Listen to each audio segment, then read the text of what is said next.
the floor is lava. Haha, just kidding. But honestly, it's kind of falling apart. You might not feel it yet, but a huge part of North America has already lost 37 miles worth of rock from its foundation. And no, this isn't about earthquakes or giant sinkholes. It's about the continent losing pieces of the very thing that keeps the ground from wobbling around like a bad carnival ride. A team of researchers has just dropped a geological bombshell. Part of North America's ground is thinning out like a very sad, very slow ice cream drip. How do they know? They basically gave Earth a high-tech full-body MRI and created 3D maps showing how rocks once considered indestructible are now melting away into the planet's guts, like an upside-down cheese pizza inside an oven. But to really understand this mess, you first have to meet my old friends, cratons. Cratons are like the roots of the continents. They're thick, tough, and ancient. We're talking billions of years old. These bad boys survived meteor impacts, supervolcanoes, and even the tectonic movement of plates. If the plates got into fistfights, for example, you can bet we would see mountain ranges being born. If they got a divorce, drifting apart from each other, then a whole new ocean would be born. All of these things leave scars on the surface of Earth, but the cratons seem to always remain unfazed, like the cockroaches of geology. And since a craton can basically get punched in the face and feel nothing, scientists always assumed these things were nearly indestructible. But then, a group of researchers took their fancy machines to the test and realized that, wait, the cratons are falling apart? How? Enter the Farallon Plate, a really ancient tectonic plate that started to slide under North America's major plate over 100 million years ago. This is a pretty normal process, actually. It's called subduction, and it's how Earth recycles rocks and keeps itself from overheating. This subduction thing has been happening for so long that, by now, the Farallon is almost 400 miles away from the craton, sitting pretty chill at the lower mantle, weirdly close to the outer core of our planet. But the Farallon has been causing trouble, like that one roommate who moved out but keeps leaving weird stuff in the fridge. You see, as it sinks, it tugs on the bottom of North America's foundation, stretching it out and causing pieces to fall off into the deep mantle. And if that wasn't enough drama, the sinking Farallon has also leaked water and carbon dioxide into the surrounding rocks, making the craton even softer and easier to shred apart. Thanks, Farallon. Very cool of you. By studying hundreds of earthquakes across thousands of monitoring stations, scientists have confirmed the story. Big chunks of continental material are dripping downward, thinning the craton by as much as 37 miles. That's more missing rocks than can fit into a milk carton. Sounds dramatic, right? But don't worry. This is happening at a snail's pace. It'll take millions of years for anything noticeable to happen. Your great-great-great-great few grandkids from the distant future might still be standing on solid ground. But don't get too comfy. This thing may not be an urgent problem, but there's another type of sinking that's happening faster than you can say, "Help." Here's the thing. By 2050, at least 32 major cities in the US, including New York, Baltimore, and Charleston, could be partially underwater. And guess what? This one is mostly our fault. Scientists noticed that since 2007, some cities have been sinking into the ground between 0.04 and 0.08 inches every year. Charleston, in South Carolina, is pulling ahead in the worst way possible, sinking 0.15 inches annually. Sure, these numbers sound tiny and a bit ridiculous, but Charleston is barely 9 feet above sea level, and a little sinking goes a long way when the ocean is breathing down your neck. On really bad flood days, people there have to abandon their cars and basically swim home.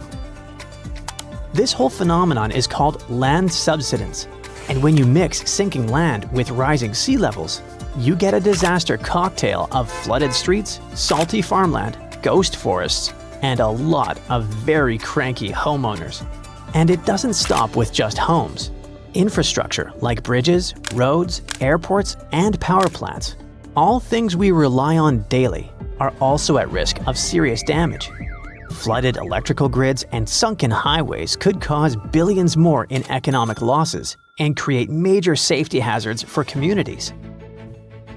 Now, let's be fair. Not everything is humanity's fault.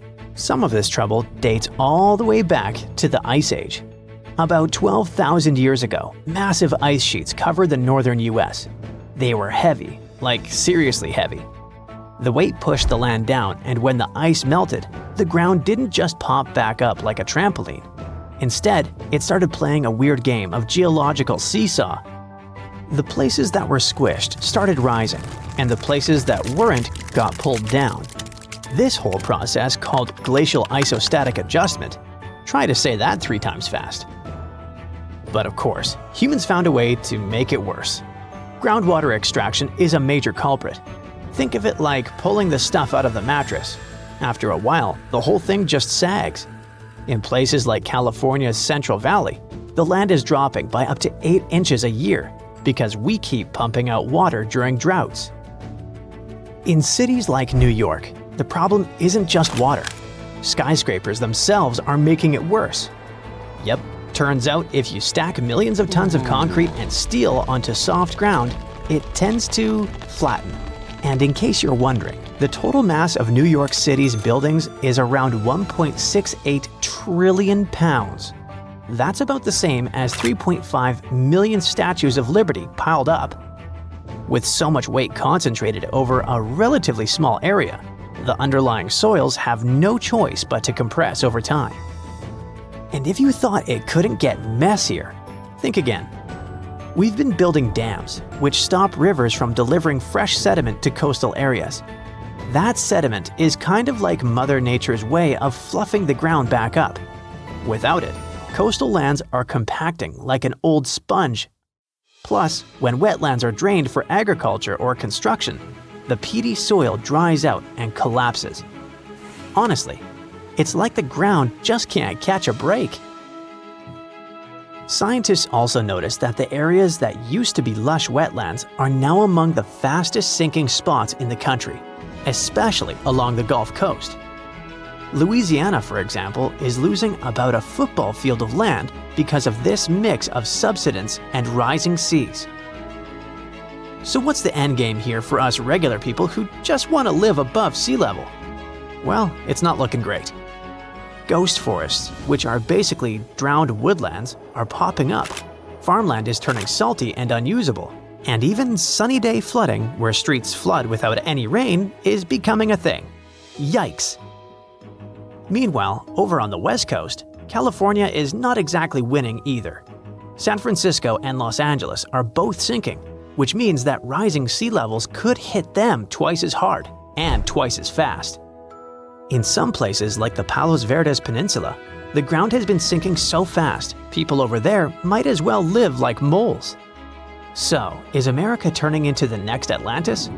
Probably not next week, but without serious action, like cutting back on groundwater pumping and planning smarter cities, at least 500,000 people are in serious danger.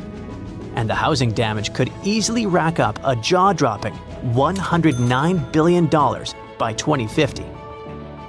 In the end, while North America isn't about to sink like a poorly made souffle, it's definitely showing some cracks in the crust. So maybe let's ease up on groundwater pumping, rethink how and where we build, and invest a little more in keeping our feet dry. After all, if the floor really does become lava someday, we're gonna wish we had at least fixed the leaks first. This area might just be the most important spot in America right now, as it is worth over $1 trillion. There's something incredibly valuable hidden right here at Thacker Pass, and it is going to shake things up, not just in Nevada, but in the US economy and its global relations. The McDermott Caldera is a massive area, about 28 miles long by 22 miles wide, stretching across northern Nevada and southern Oregon. It's in Humboldt County, a quiet, rural place with just one main city that's going to change a lot in the next 5 to 10 years. That's because they found white gold there. We're talking about lithium. And to explain why this metal is so important, we need a scale. On one side, we place a chunk of lithium, and on the other, an apple. What do you think will happen? If both have the same volume, the scale is going to tip toward the apple. That's because lithium is super light. Its density is about 0.3 ounces per cubic inch, which makes it the lightest solid you can find at room temperature. Lithium is also extremely reactive. That means it combines with other elements very easily, and it can catch fire just as easily. Mix it with water, fire. Expose it to air, yep, fire again. But when you combine its lightness with its high reactivity, you get a material that's perfect for batteries. Like the one powering your smartphone, laptop, or even your electric car. Nevada's been hiding this treasure for about 16 million years. The McDermott caldera used to be a volcanic hotspot, spewing molten rock and creating a huge lake filled with mineral-rich waters. Over time, that lake dried up, leaving behind thick layers of clay loaded with lithium. Right now, Thacker Pass mine is sitting on one of the biggest untapped lithium reserves in the world, worth about $1.5 trillion. If everything goes as planned, they expect it to produce about 40,000 tons of high-quality lithium a year. And that's enough to make batteries for up to 800,000 electric cars. Like I mentioned earlier, this metal is the backbone of modern batteries. And with the world racing toward green energy, the demand for lithium is skyrocketing. Since 2020, its price has gone up more than 10 times, making it the most expensive battery metal in the world. That means it's way more expensive than magnesium, nickel, cobalt, and other materials used in rechargeable batteries.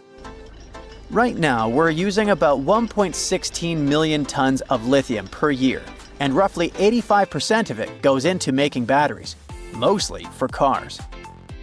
Between 2030 and 2040, experts think we will need to double the money we're putting into production, from $94 billion to $188 billion. At the same time, investment in batteries will jump by over 200%, reaching $686 billion. Finally, by 2050, the demand for lithium is expected to be more than 10 times higher than what we're producing now. Sorry, I know that's a lot of numbers, but I just want to show how important Thacker Pass will be for the whole world. This mine is going to be key to keeping everything running. I mean, literally, since most of the future demand will be for things like cars, electric bikes, scooters, and renewable energy storage.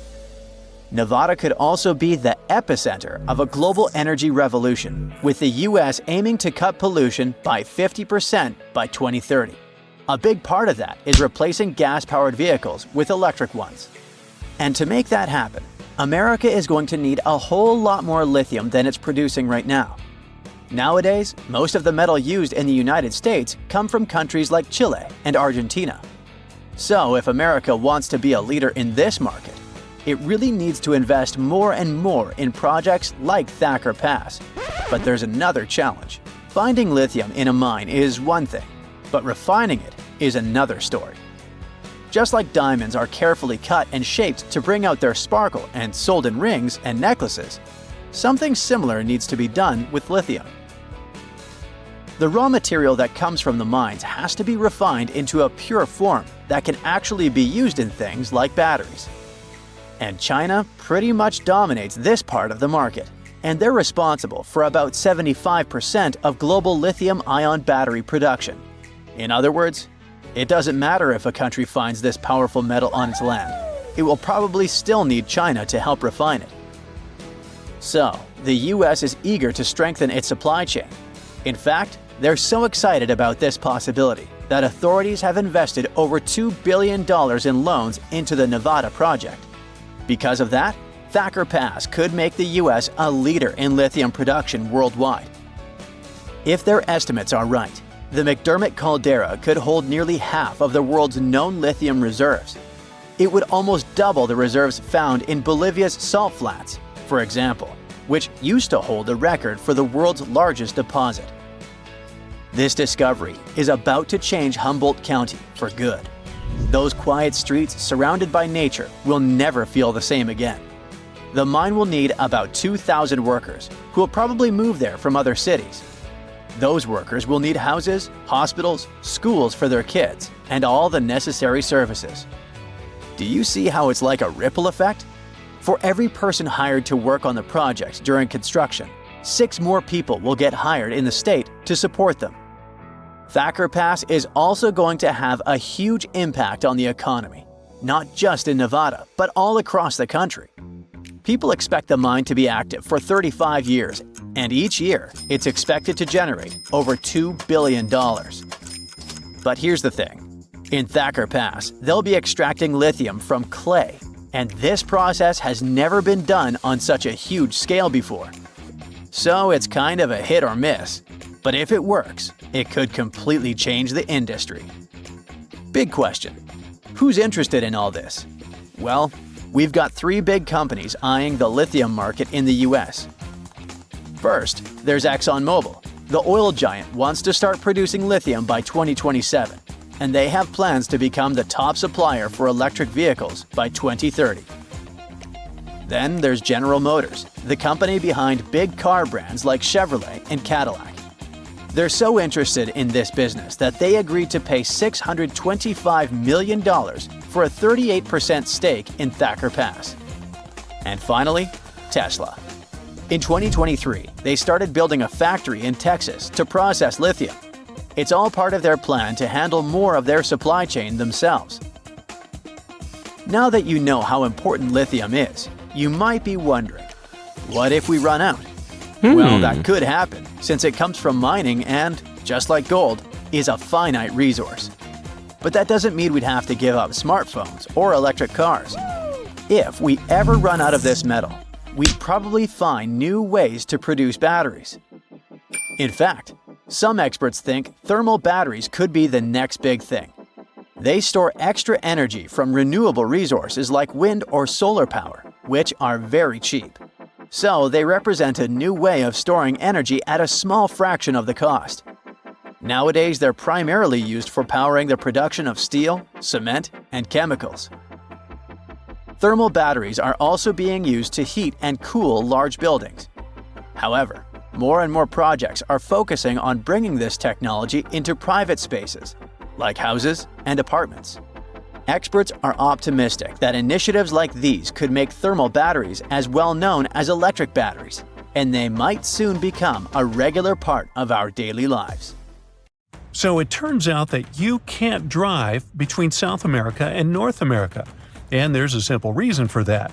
There are no roads connecting the 2 continents, not even a rudimentary one. Technically, you could try your luck crossing on foot, but let me tell you, that would be a huge mistake. The region that connects the 2 continents is called the Darien Gap. It stretches across southern Panama's Darien province and the northern part of Colombia. The only land route there is a 60-mile jungle trek. Crossing it can take anywhere from 3 to 10 days. It depends on weather conditions, how much you're carrying, and honestly, just pure luck. Chance plays a big role here, because this isn't some chill, relaxing nature walk. It's a harsh, extreme environment, known for being completely isolated and one of the most dangerous places on Earth. Still, people seem to forget that and go there anyway. Every year, the number of people crossing just keeps growing. In 2014, fewer than 10,000 people crossed the gap. In 2023, that number increased to 520,000. Now, you might be wondering, what are so many people doing in the middle of the 2 American continents, risking all that danger? Well, that's because the Darien Gap has become a route for refugees migrating to North America. But to get there, they face all kinds of dangers, from insect bites and infections to serious fractures. We're talking about a no-man's land. Since there are no police stations, immigrants must also watch out for thieves. Along the way, they have no choice but to rely on and support each other. Most people start the crossing with at least a tent or tarp, rain boots, water, and some food. But these things get heavy fast, and people normally can't carry enough supplies for the entire journey. At some point, people start drinking river water to avoid dehydration. But the water's full of bacteria and dirt, so it causes intestinal issues. And if things get serious, there's no medical help there. To make this whole scenario even worse, the temperatures are brutal, often hitting over 95 degrees Fahrenheit. Now, a small subset of people who venture through the Darien Gap are hardcore adventurers and travelers looking for a survival experience in the jungle. But this region is no place for a relaxing vacation. A group of tourists who went there in 2023 ended up getting jungle rot, a fungus that affects the feet. The situation got so bad that a woman had to be carried out by the group on the last day because she couldn't walk. No matter how prepared people are for the Darien Gap, in the end, survival mostly comes down to luck. Out there, travelers won't find cities with solid infrastructure where they can crash at a hotel and gear up for the next day. In some spots, they might stumble across basic camps right in the jungle. These camps might offer wooden platforms for tents, bucket showers, toilets, and even plates of chicken and rice. But it all comes at a price. Wi-Fi, for example, might cost $2 an hour, and that seems like a pretty good deal, considering there's no cell phone service on the trail. They pretty much lose all contact with the outside world. Now picture a dense rainforest with steep, muddy terrain.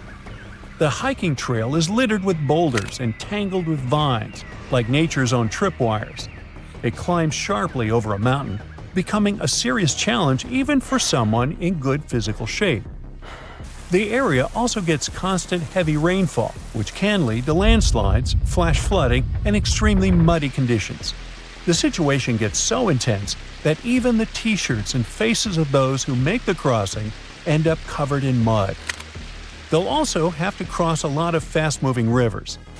A Venezuelan dad who recently went through the area with his 2 kids said their sneakers ripped apart on the very first day.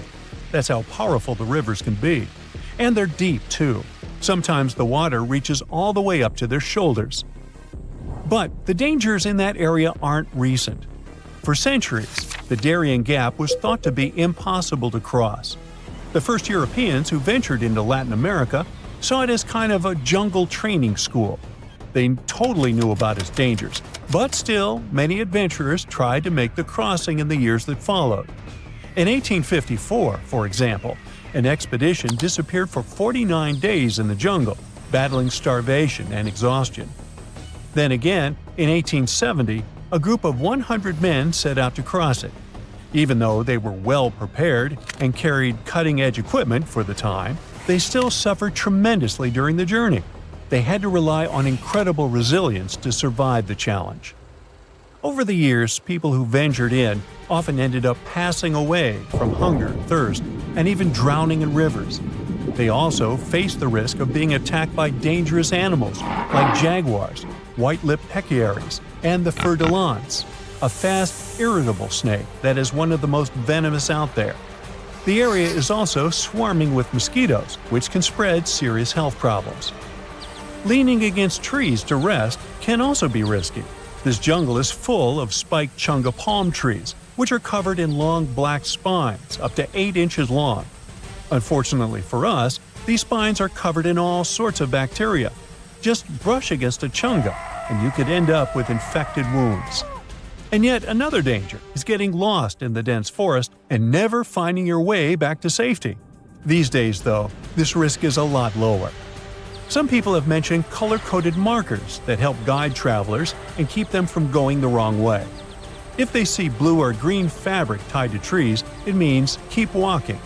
But if they spot red fabric, that's a sign they're going the wrong way and need to turn around quickly. Since there are so many dangers, why not just build a road through the Darien Gap? While it might seem like a good idea, building a road connecting Panama and Colombia isn't really that simple. The Darien Gap has a humid climate, tough terrain, and constant rainfall, which means any attempt to build a functional road would be highly challenging and super expensive. Even though there have been previous attempts to fill in the gap. See, there's a huge road system called the Pan-American Highway, which stretches all the way from Alaska to the southern tip of Argentina. Nowadays, this highway hits a roadblock right at the Darien Gap. But it wasn't supposed to be like this, as the original idea was for the road to go through there.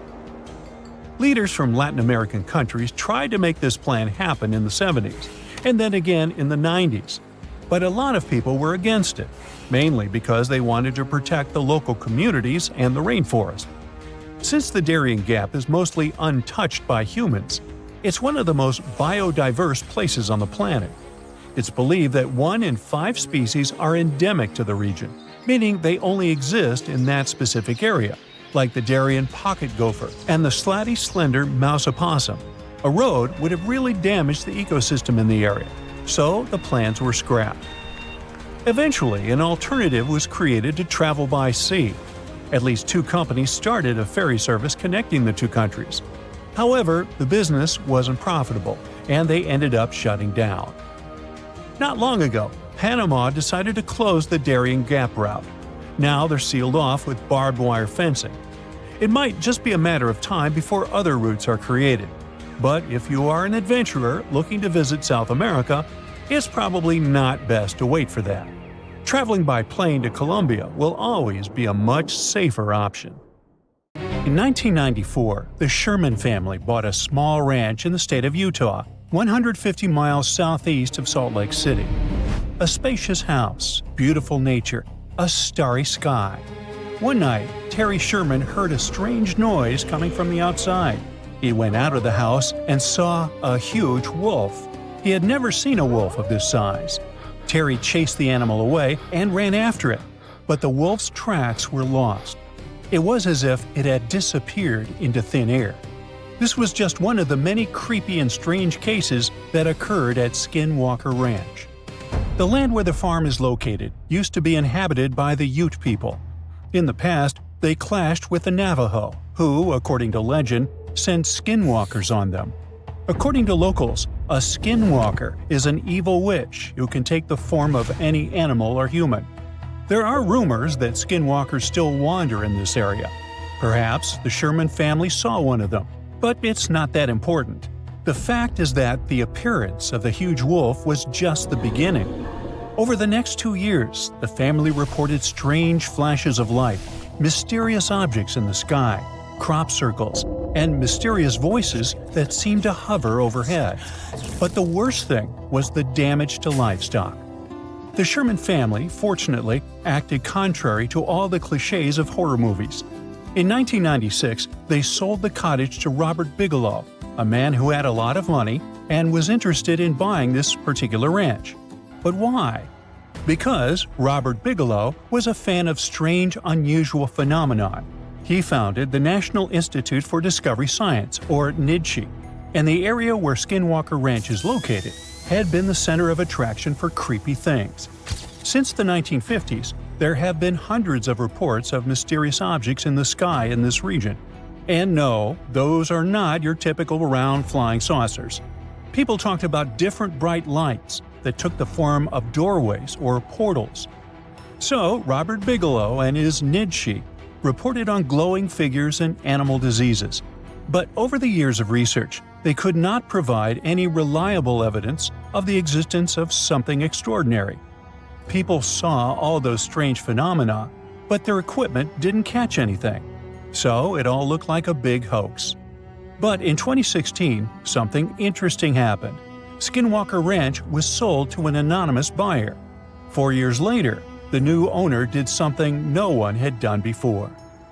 Now imagine how cool it would be if all the strange phenomena were recorded not on old video cameras with poor quality, but on cool equipment with high-resolution video recording, powerful microphones, thermal imagers, and sensors. And what if you could also watch a live broadcast using this equipment?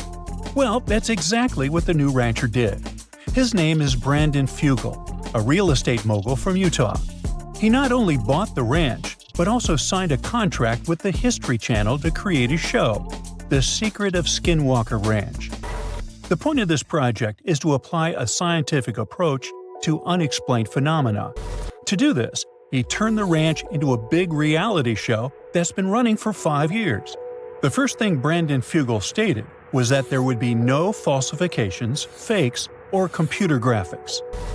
No show exploring strange phenomena can compare with this one in terms of realism and authenticity. Fugel uses thermographic imaging systems, plane transponder data receivers, magnetometers, special cameras that detect infrared radiation and convert it to images, and other complicated scientific equipment. He shares all the data with the audience and allows the most devoted fans of the show to monitor 50 cameras with microphones installed throughout the territory live at any moment. For money, of course. Membership in the Skinwalker Ranch Insiders program starts at $8 per month. During the entire existence of the show, more than 10,000 people have signed up. Participants can not only watch the ranch through cameras, but also rotate them and zoom in and out. In addition to cameras and thermal imagers, Fugel launched special lasers into the sky that reflect off any surface. If the sky is clear, the lasers go far up. If there's an object, the lasers reflect off it. In one of the episodes, they used this equipment to detect something flying and invisible. Fugel also said that he had seen strange flying objects with his own eyes. Skinwalker Ranch turned out to be a real twilight zone for him. Now one day, the camera footage showed one of the doors slam shut. Just like that, without any wind. Other terrible phenomena are connected with livestock. Animals often get hurt, and many of them simply don't survive. And there are loads of such strange, unexplained cases. Each episode of The Secret of Skinwalker Ranch is dedicated to a phenomenon and its exploration. But has expensive equipment helped to unravel any secrets or prove the existence of extraterrestrial or mystical forces? If this had been confirmed, the whole world would probably already know about it. Therefore, at the moment, it's just an interesting show for fans of mysterious phenomena. There's no direct evidence of the existence of anything unusual there. But, at the same time, there's no explanation for many creepy things. The show offers a huge scope for speculation and research. Local folklore, flying objects, strange voices, not unlike mine, and many unexplained phenomena are all in one place. If all these stories are true, why are they happening exactly in this area? There are a lot of theories, but let's look at a few of the most popular ones. The first and most obvious one. Imagine that you have a popular show that makes you money. People watch it only because it shows mysterious, inexplicable things. But what if there's an explanation? In this case, the popularity of the show will drop and you'll lose money. It's logical, but why would a real estate mogul with a fortune of several $billion deceive people? Besides, if you watch some episodes, you'll see that Fugel is truly passionate about this project. One of the most popular theories is about visitors from other planets. After all, we have glowing flying objects, bright lights in the sky, electrical interferences, and the ability to elude camera lenses. Also, some believe that an unknown object is hidden in the mountain, located next to the ranch.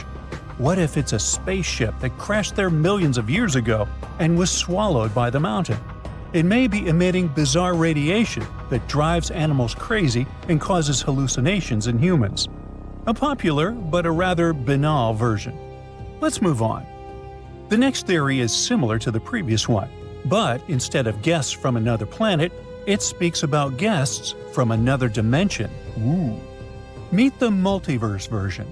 Some unknown creatures from another reality come here, explore this ranch, and leave. This theory explains why some flying objects in the sky look like portals. Those portals may cause malfunctions in electrical appliances. There's one weak point in this theory. Why do these portals appear on the lonely ranch and nowhere else? A strange choice of travel for the residents of other dimensions. Now, the most likely theory belongs to a neuroscientist who claims that all the oddities on the ranch are connected to the geophysical force of the planet. Seismic activity, geomagnetic fields, and shifts in tectonic plates can affect some parts of the human brain responsible for hallucinations. Electromagnetic forces can also affect the stable operation of electrical appliances. So, perhaps all the oddities of this place are the result of increased seismic activity. glowing lights, giant wolves that leave no footprints, and voices in the air can be a massive hallucination. But if this is true, why doesn't anything similar happen in other places with seismic activity? This idea leads to another theory related to electromagnetic interference. This phenomenon incapacitates batteries, drones, microphones, video cameras, and other equipment. Perhaps it affects the human brain too. But what about those poor affected animals? There are still too many unanswered questions, so stay tuned.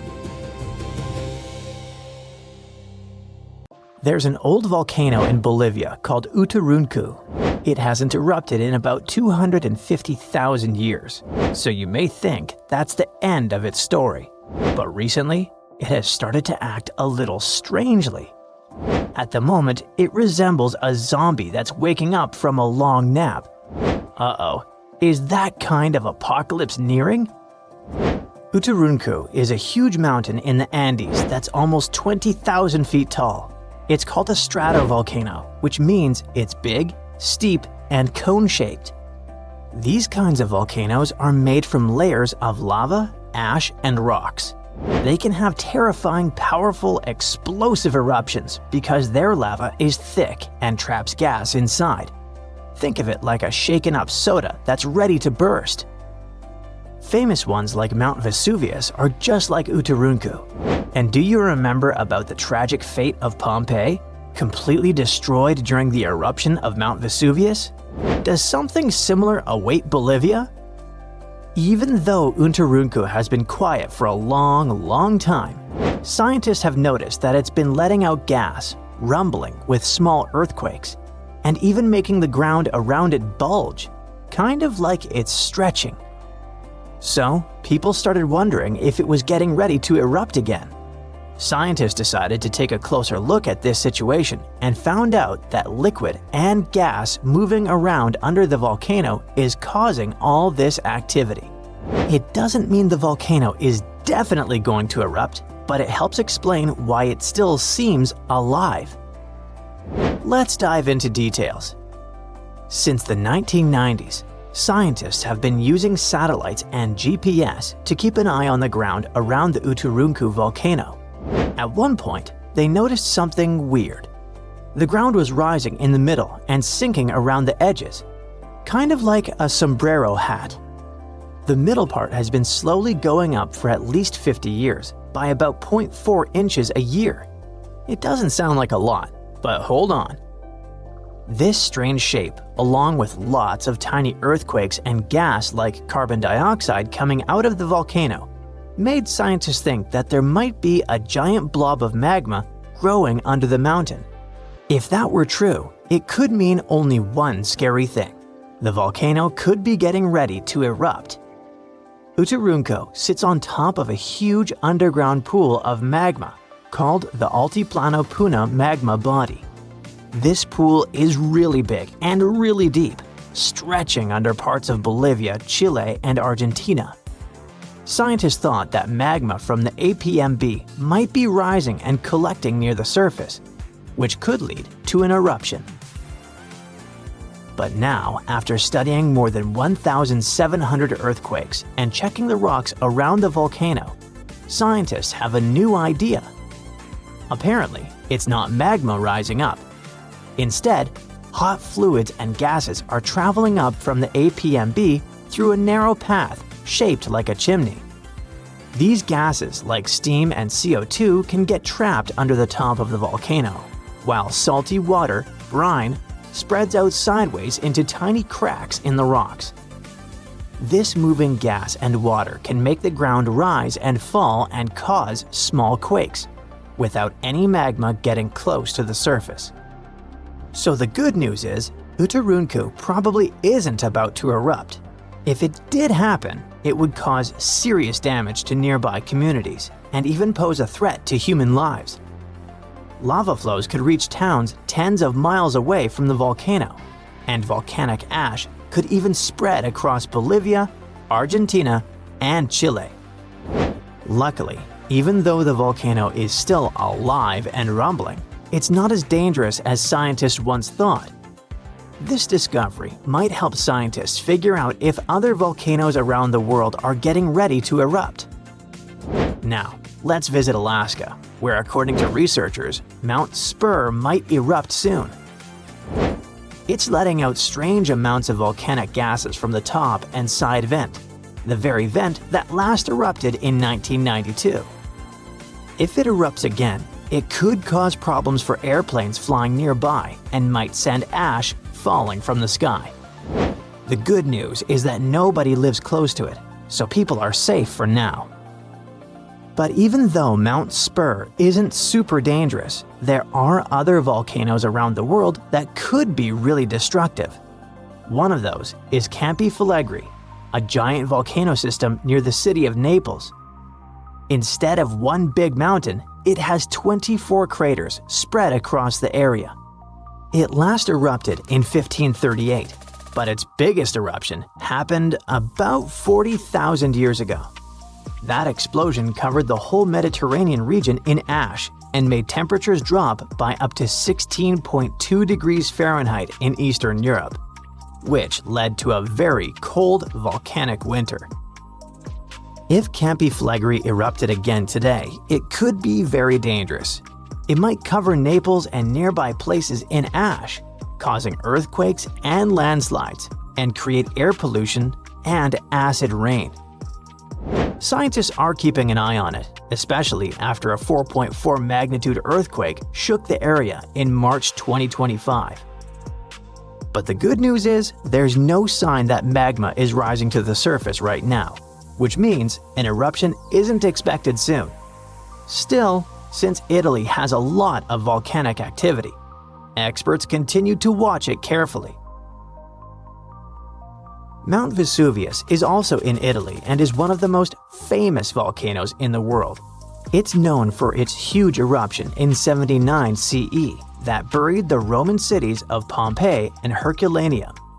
The last time the volcano erupted was in 1944. Today, Vesuvius is even more dangerous because over 3 million people live near it. Around 700,000 people are living illegally right on its slopes, which puts them even more at risk. If the volcano erupts again, it could send rocks and ash flying through the air at nearly 100 miles per hour and cause major destruction, possibly even wiping out Naples. And still, scientists believe a big eruption from Vesuvius probably won't happen for a few hundred more years. But since it's still an active volcano, researchers continue to monitor it. Cumbre Vieja is a volcano on the island of La Palma, which is part of the Canary Islands. It last erupted in 2021. During that eruption, lava poured out of the volcano and flowed all the way to the sea. It destroyed over 3,000 homes, but luckily, thousands of people were safely evacuated, so it wasn't as bad as it could have been. In the past, scientists were worried that a huge eruption could cause the entire western side of the volcano to break off and crash into the ocean. This could create a mega tsunami, sending massive waves hundreds of feet high across the Atlantic Ocean. But more recent studies have shown that this is very unlikely to happen. Mount St. Helens is a volcano in Washington State in the United States. It had a massive eruption in May 1980 that ended the lives of 57 people. That eruption also caused the biggest landslide ever recorded. Hot, pressurized magma exploded from the volcano, shooting ash 15 miles into the sky. Ash covered a huge area, and around 230 square miles of land was destroyed. Mount St. Helens is still active and is expected to erupt again someday, possibly even in our lifetimes. But experts say it's not likely to have another huge sideways blast like the one in 1980, thanks to a deep crater that is now formed at the top. It will change the way the volcano might erupt. Popocatépetl is a big, active volcano in Mexico. It's been slowly erupting on and off since the early 2000s. It's really close to a lot of people, just 40 miles from the Mexico City metropolitan area, which has about 22 million people, and 30 miles from Puebla, which is home to about 6 million inhabitants. If Popocatépetl had a huge eruption, it could cover Mexico City in thick ash as much as 8 inches deep. That ash could block drains, mess up the water, and even stop the electricity from working. Even worse, fast-moving lava and super hot flows, called pyroclastic flows, could rush down the mountain and destroy towns nearby. The volcano was quiet for 50 years, but now it rumbles and shakes pretty often. There have been over a dozen small eruptions, including some as recent as February 2024. Some nearby places got covered in ash, but scientists say this isn't too surprising, and they're keeping a close eye on it. See how the Antarctic Peninsula looks just like South America, but upside down? This isn't just a coincidence. It's the ghost of a 30-million-year-old breakup. These continents were once connected, but their divorce gave birth to an ocean current so powerful it was capable of completely freezing Antarctica and shaping its landscape. Here's how it went down. Tectonic plates pulled a sneaky move and cracked open a ridiculously narrow passage in the ocean, about only 500 miles wide, forcing 4.5 trillion cubic feet of water to flow inside this geological straw. This was the birth of an ocean current stronger than the Amazon River. This ocean current, called the Antarctic Circumpolar Current, by the way, flows in a circular motion, going clockwise because of the strong winds that blow over there. This circular motion around Antarctica caused erosion, shaping the landmass of the continent into a circle, except for that stubborn peninsula, which is being slowly dragged east like a kid refusing to leave a playground. Wait, South America and Antarctica used to be one? Yep, a long time ago. South America, Australia, and Antarctica were all part of a supercontinent called Gondwana, which also included Africa at some point. Back then, South America and Antarctica used to be basically joined at the hip by a land bridge called the Antarctic Land Bridge, which just so happened to be a lush green forest and also a great dinosaur highway. Yeah, you heard it right. Dinosaurs.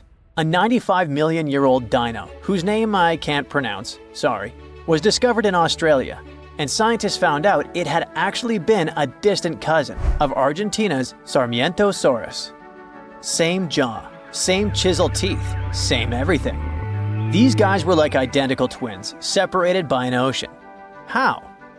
Because back then, Antarctica wasn't a frozen wasteland. It was a temperate rainforest, like Oregon, making it a pretty nice travel route for a dino family. But the land bridge wasn't just for dinosaurs.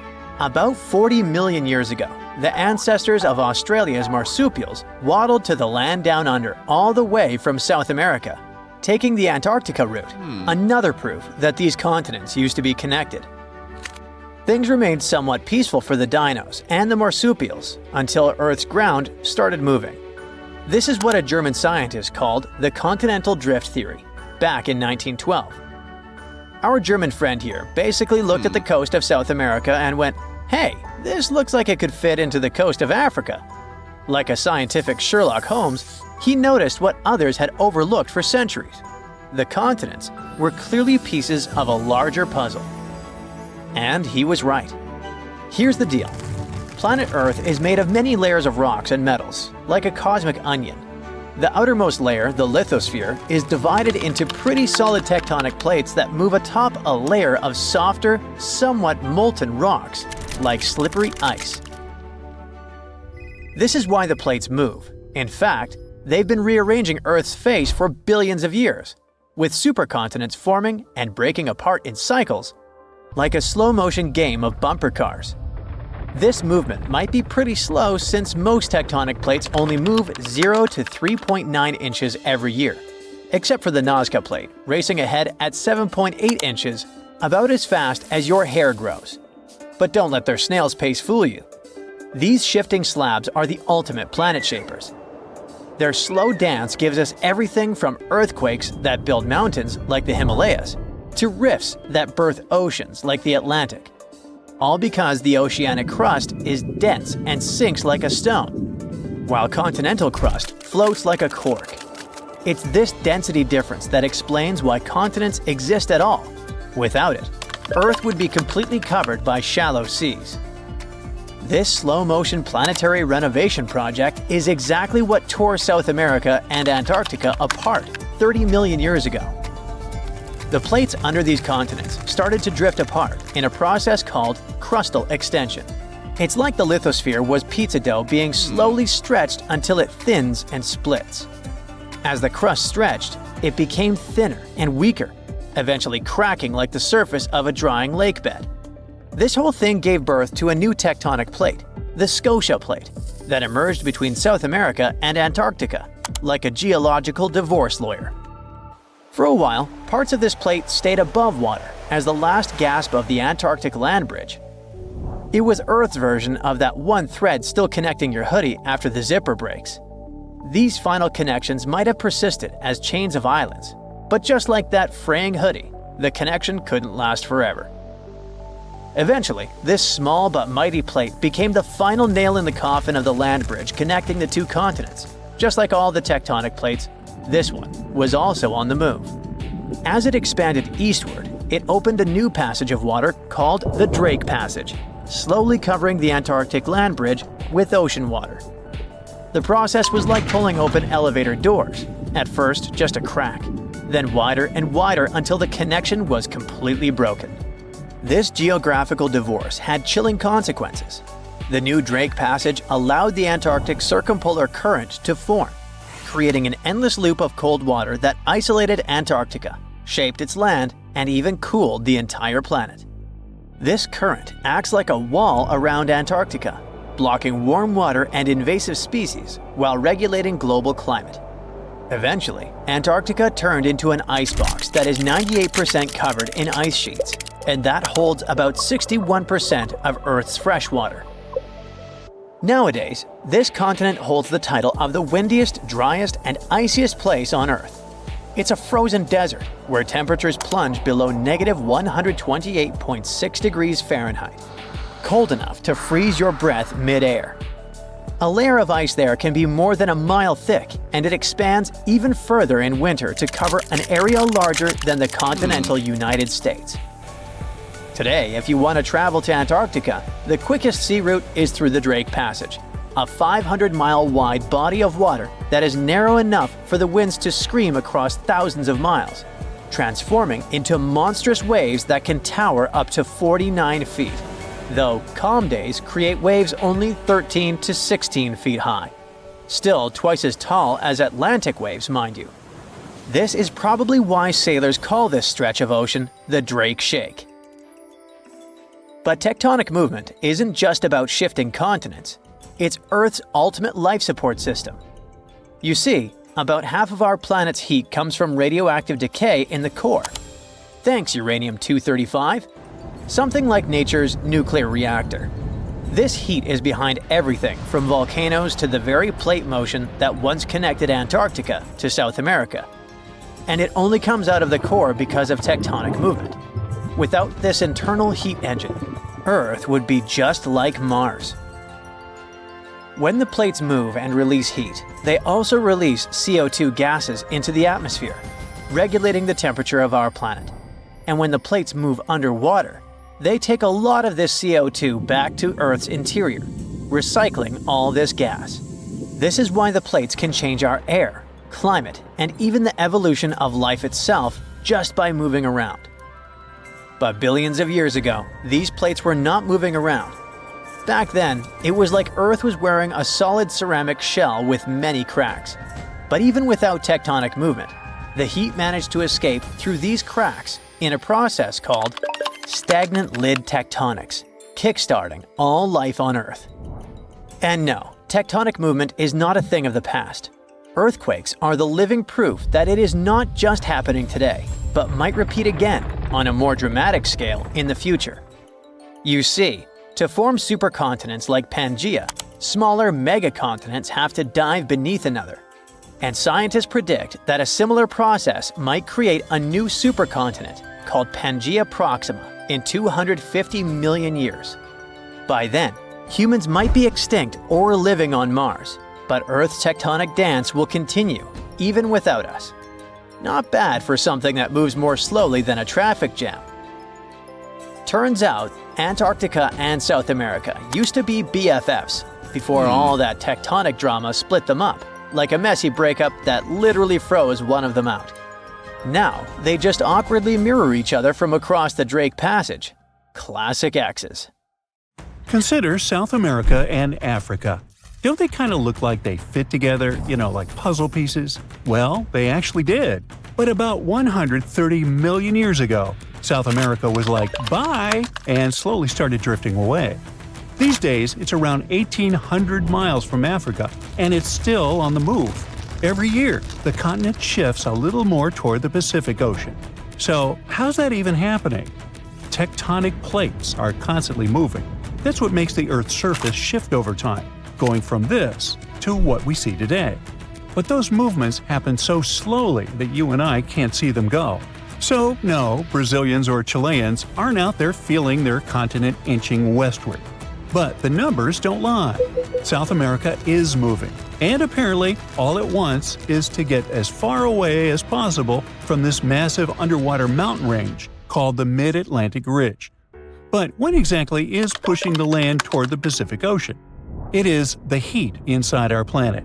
Way down beneath the ocean, there are cracks in the Earth's crust, and magma, super hot melted rock, rises up through those cracks. When that happens, the magma cools and hardens into solid rock. Over time, this process might build underwater mountains, like the Mid-Atlantic Ridge. And as more new crust forms, it begins to push the older crust out of the way. In the process, tectonic plates and the continents riding on top of them get pushed along. Now, on the other side of South America, over by the Pacific, there is the Nazca Plate. It's heavier and it's moving eastward. Since it is denser, it is sliding underneath the South American Plate. This entire process is called subduction, and it's happening at a rate of about 3 inches per year. By the way, the collision between these two plates is what's behind all those breathtaking volcanoes scattered throughout the Andes, and it's also making the continent move.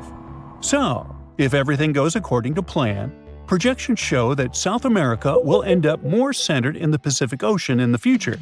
But some models suggest something way crazier. Before we get into that, though, we need to clear something up. Why on earth isn't Africa following in South America's footsteps? I mean, shouldn't it be drifting west too? Well, not quite. Africa is doing its own thing because it sits on the African plate. So the Mid-Atlantic Ridge is located between those two continents, and just like it pushes the South American plate, it also pushes the African plate, but in the opposite direction. It's like this ridge is trying to split up two ex-besties, But there's more.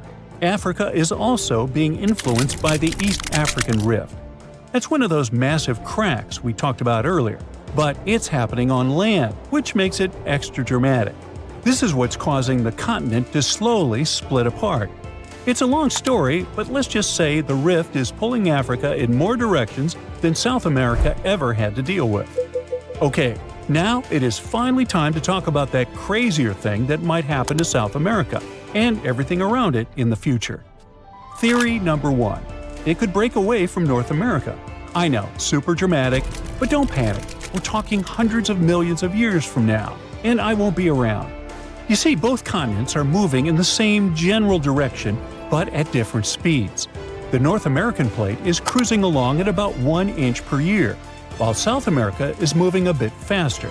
So even though they're heading the same way, they are not keeping pace. Over time, as the Atlantic Ocean continues to widen and the Pacific keeps shrinking, all this tectonic movement could eventually pull the Americas apart. Theory number 2.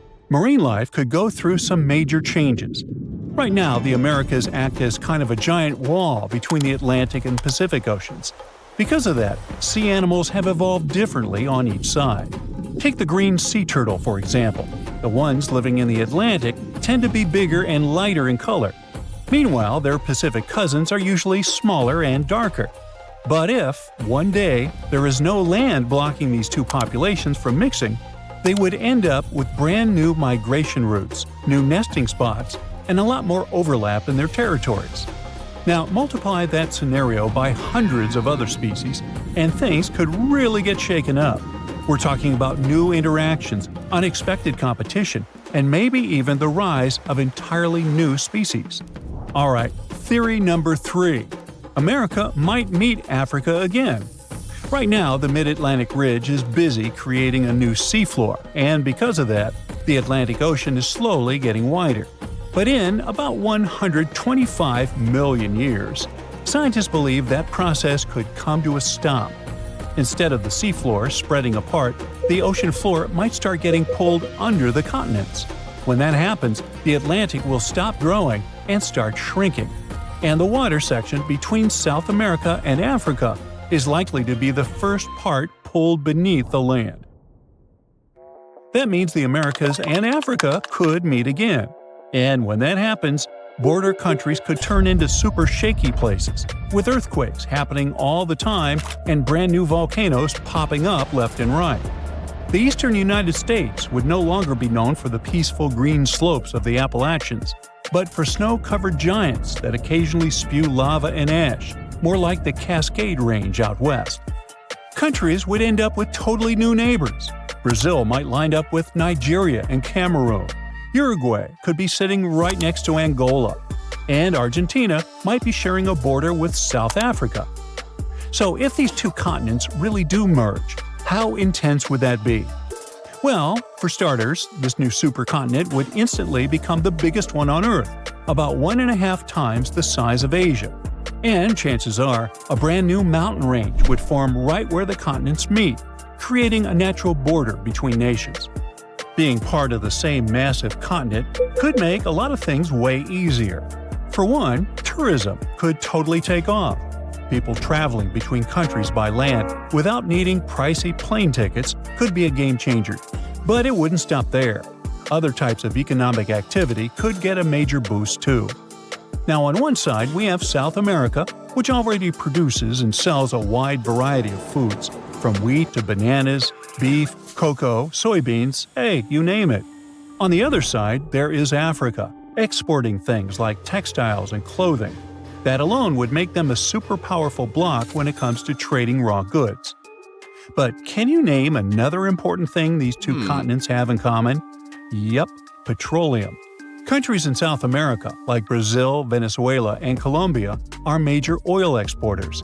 And over in Africa, you've got Nigeria, Algeria, and Libya doing the same. Now, can you see just how powerful that kind of union could be? Meanwhile, let's talk about animals. These two massive lands coming together could lead us to wild meetups, like a capybara sharing space with a Nile crocodile, or a sloth seeing a hyena from the top of a tree. This could even lead to new animal hybrids showing up, like a tabby crocodile or a sloth hyena. Okay, those weren't the cleverest names, and honestly, these animals wouldn't be able to mate or even wouldn't want to. But you get the point, right? It's not all positive, unfortunately. New species showing up could become predators, competitors, or even parasites to the native plants and animals. It would take a long time for things to settle into a new balance in those border regions. But honestly, no one really knows how long it would take. The only thing I do know is neither of us will be around to see it, which is okay. There's a mysterious dent in our planet's magnetic field, and it's slowly growing. It stretches from South America to Africa, and what's horrifying is that it's weakening Earth's protection shield against the Sun. They call it the South Atlantic anomaly. And while most people on Earth don't feel its effects for now, satellites and spacecraft passing through it already do. Deep inside our planet, there's a giant ball of molten iron and nickel, the outer core. The metal inside is so hot that it's constantly moving and swirling. This movement creates electrical currents, and when electricity flows, it generates a magnetic field. This field surrounds the entire planet like a protective bubble. Without it, life on Earth would be in serious trouble. The Sun blasts out charged particles called solar winds that could destroy our atmosphere over time. Luckily, the magnetic field deflects most of these particles, keeping us safe. Other planets without magnetic fields like Mars lost their magnetic fields, got their atmospheres stripped away, leaving them dry and lifeless. And also, without the magnetic field, our technology and equipment gets all messed up. Satellites, power grids, and even airplanes could get hit by intense radiation. This would lead to communication failures, GPS errors, and blackouts. And now, something strange has been going on underneath the African continent. An enormous blob of dense rock deep inside the Earth, called the African Large Low Shear Velocity Province, has been growing and messing the magnetic field up. Scientists think that this weird rock-like thing is messing with the flow of the outer core, disturbing the magnetic field above it. That disturbance is what weakens the shield over the South Atlantic. It's like a crack in a windshield. It might not shatter immediately, but the weak spot spreads over time. Now, NASA is watching it closely. Satellites passing through this anomaly experience random glitches and shutdowns. Sometimes their circuits short-circuit from high-energy solar particles. Mission operators have to turn off systems before entering the danger zone, and it's only getting worse. The anomaly is drifting westward. This means that new areas could fall under its influence. What's even worse, it seems like it's been splitting in two, which means our planet has been developing two weak spots instead of one. And here's something crazy. Some scientists believe that this entire thing is part of a long-term cycle that's been repeating for over 11 million years. And that cycle would make our magnetic poles flip. North could literally become south, and vice versa. Earth's magnetic poles have flipped before, although the last time that happened was 780,000 years ago, way before humans started roaming around the planet. These reversals happen every few 100,000 years. Now, some wonder if our anomaly is the beginning of the next flip, but scientists aren't sure if we're overdue or just in a temporary phase. Luckily, if a flip were to happen, it wouldn't be instant. It would take thousands of years. But as the field weakens, more radiation would reach Earth's surface. It would mess up not just technology and equipment, but also us, and even animal migration patterns. Many animal species use Earth's magnetic field to navigate. And they even have some potential culprits that could have caused this weird thing. There are two massive, mysterious blobs of hot, dense material deep inside our planet. One is under Africa, and the other formed under the Pacific Ocean. They're called large, low-velocity provinces. Basically, huge underground rock-like formations. Both blobs are gigantic. Each one is hundreds of times taller than Mount Everest and stretches across thousands of miles. They make up 6% of the entire Earth's volume and are one of the biggest geological features inside our planet. They're also super weird and could be structured more like trees than some lumpy mountains. Scientists imagined them as softened rock at first, but based on recent imaging techniques, it looks like they might actually have jagged, branch-like structures extending upward. These are like branches of a tree. They could be feeding hotspot volcanoes at the surface, like the ones in Hawaii. Scientists still don't know exactly what these blobs are. However, they believe they control a lot of what happens on Earth's surface. Stuff like volcanic eruptions, earthquakes, and, of course, changes in the magnetic field. They may also be linked to supervolcanoes and mass extinctions. The eruptions that they could cause could be like the ones that happened in ancient times and possibly wiped out entire species. If the blobs are connected to supervolcanoes, they might have had absolutely insane disasters in the past and might even cause more troubles in the future. But they also help us control plate tectonics, which affect earthquakes and mountain formation. They might also contain material from Earth's early days, or even from Theia. That was the mysterious planet that crashed into Earth and helped form the Moon about 4.5 billion years ago. Finally, Earth literally breathes because of these blobs, which is insane. The Sun and the Moon's gravitational pull stretches the Earth slightly, making it rise and fall like a breath. But now, scientists found that this tidal movement is slightly off-kilter over the blobs. They literally interfere with how the Earth's mantle moves. These two huge structures actually actively affect how our planet behaves, which is super dangerous. We only recently learned how these blobs actually appeared on our Earth. It's all because of the sunken ocean crust. Over hundreds of millions of years, parts of the ocean floor have sunk deep into the Earth's mantle. These slabs of rock stacked up at the bottom. This way, they slowly formed these massive blobs of recycled crust. Scientists haven't agreed on whether the blobs are heavier or lighter than the rest of the mantle. One study suggested they are denser, which would mean they're made of heavier material. Another study suggested they are less dense, meaning they could be hot, rising plumes of lighter rock. The African blob is suspected to be one of the causes of the South Atlantic anomaly, but scientists are still investigating how exactly they are connected. Since the African blob is basically a giant dense blob sitting on top of the outer core, it could cause troubles. The African blob is hotter and possibly chemically different from the surrounding mantle. It could be disturbing the outer core, affecting the magnetic field, weakening it.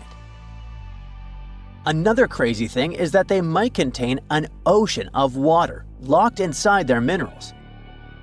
Scientists discovered that huge amounts of water, as much as all of Earth's oceans combined, are trapped in minerals deep in the mantle. One mineral, ringwoodite, can store water inside its crystal structure, but it's only possible under extreme pressure and super hot temperatures, like in the deep mantle. So there could be vast hidden water reservoirs inside the blobs. Not literal bodies of water, of course, but tons of little water molecules weirdly locked away deep beneath the surface. If this water were somehow released, it could potentially trigger massive volcanic activity, or even affect global climate. But the blobs are not the only factor for this weird anomaly. Other factors also contribute, like the tilt of Earth's magnetic field, changes in the core's iron flow, and even plate tectonics. However, the large provinces are making things worse. They keep evolving somehow. Scientists think that it might be because massive columns of hot rock called mantle plumes are rising from deep inside the Earth. These plumes could be pushing the giant pieces of Earth's crust like tectonic plates around, especially in the Pacific Ocean. If this is true, then these giant underground blobs aren't just sitting still. They're moving, changing, and shaping the Earth's surface all the time, almost like they're alive. So what does this mean for the future? If the African blob continues evolving, the South Atlantic anomaly might get larger or shift further, affecting more satellites and spacecraft. Right now, there are still more questions than answers. Every new data point helps predict how it will evolve and whether we need to worry about the worst-case scenarios. For now, NASA isn't panicking, but they're watching very closely. Because whether it's a harmless shift or a sign of something bigger, one thing is clear: something deep inside Earth is changing. There's a stretch of water that even the most experienced explorers fear. No matter what season you choose to cross it in, you risk meeting face-to-face with waves that can reach as tall as the Hollywood sign. I'm talking about the Drake Passage, the waterway connecting the Pacific Ocean to the Atlantic Ocean, stretching from Cape Horn at South America's southernmost tip to Antarctica's South Shetland Islands. It's about as wide as the distance from London to Berlin and takes up to 48 hours to cross. Some sailors compare getting on the other side to going to the moon. That's how challenging it is. Even the man who discovered it, Sir Francis Drake, never sailed these waters because they seemed too dangerous to him and opted for a calmer, although longer, Strait of Magellan. The passage took the lives of around 20,000 sailors and over 800 ships. Tourists who want to see Antarctica cross the Drake Passage on a regular basis, although it's still often called the world's most terrifying ocean crossing. The Antarctic Peninsula, where travelers go, isn't really part of Antarctica itself. It sticks out and points towards South America like two fingers almost touching it. The water gets squeezed between these two land masses, making strong ocean currents. The passage is part of the Antarctic Circumpolar Current, the largest ocean current on Earth. The water rushes through the passage at a speed between 95 and 150 million cubic meters per second, which makes it rougher. And then there are winds that usually blow from west to east and are very strong between 40 and 60 degrees latitude. That's why those areas are called the Roaring 40s, Furious 50s, and Screaming 60s. Land slows down winds, which is why storms hitting Ireland and the UK get weaker as they move east. But Drake's latitude is the only place where winds can blow all around the Earth without being stopped by land. So they keep getting faster. These strong winds turn into huge waves that can hit ships really hard, normally around 13 to 16 feet tall. They're much higher than waves in the Atlantic. Drake Passage also has underwater mountains that you can't see. The huge current squeezes through this narrow passage and causes waves to crash against these mountains underwater. These internal waves create whirls that bring cold water up from the deep ocean. So it's not just rough on the surface, the water is wild all the way down. The first sailor managed to sail around Cape Horn and through the Drake Passage in 1616. It was a Dutch navigator, Willem Schouten, in 1616. But the most famous attempt to cross it was undertaken by Sir Ernest Henry Shackleton on his ship named Endurance. He and 27 of his men set off from South Georgia, aiming to reach Vassal Bay in Antarctica. But things didn't go as planned. On January 19, 1915, their ship got stuck in the ice. And by October, it began to sink. They camped on floating ice for 2 months before sailing lifeboats to a remote, icy place called Elephant Island. Shackleton and 5 men made a risky journey to South Georgia to get help. It took them 15 days to cross Drake Passage with hurricane winds. Finally, they arrived safely and organized a rescue for the rest of their crew. Scientists found the shipwreck of Endurance only in 2022, 10,000 feet below the water. In December of 2019, 6 fearless athletes decided to cross the Drake Passage by rowing a boat for the first time in history.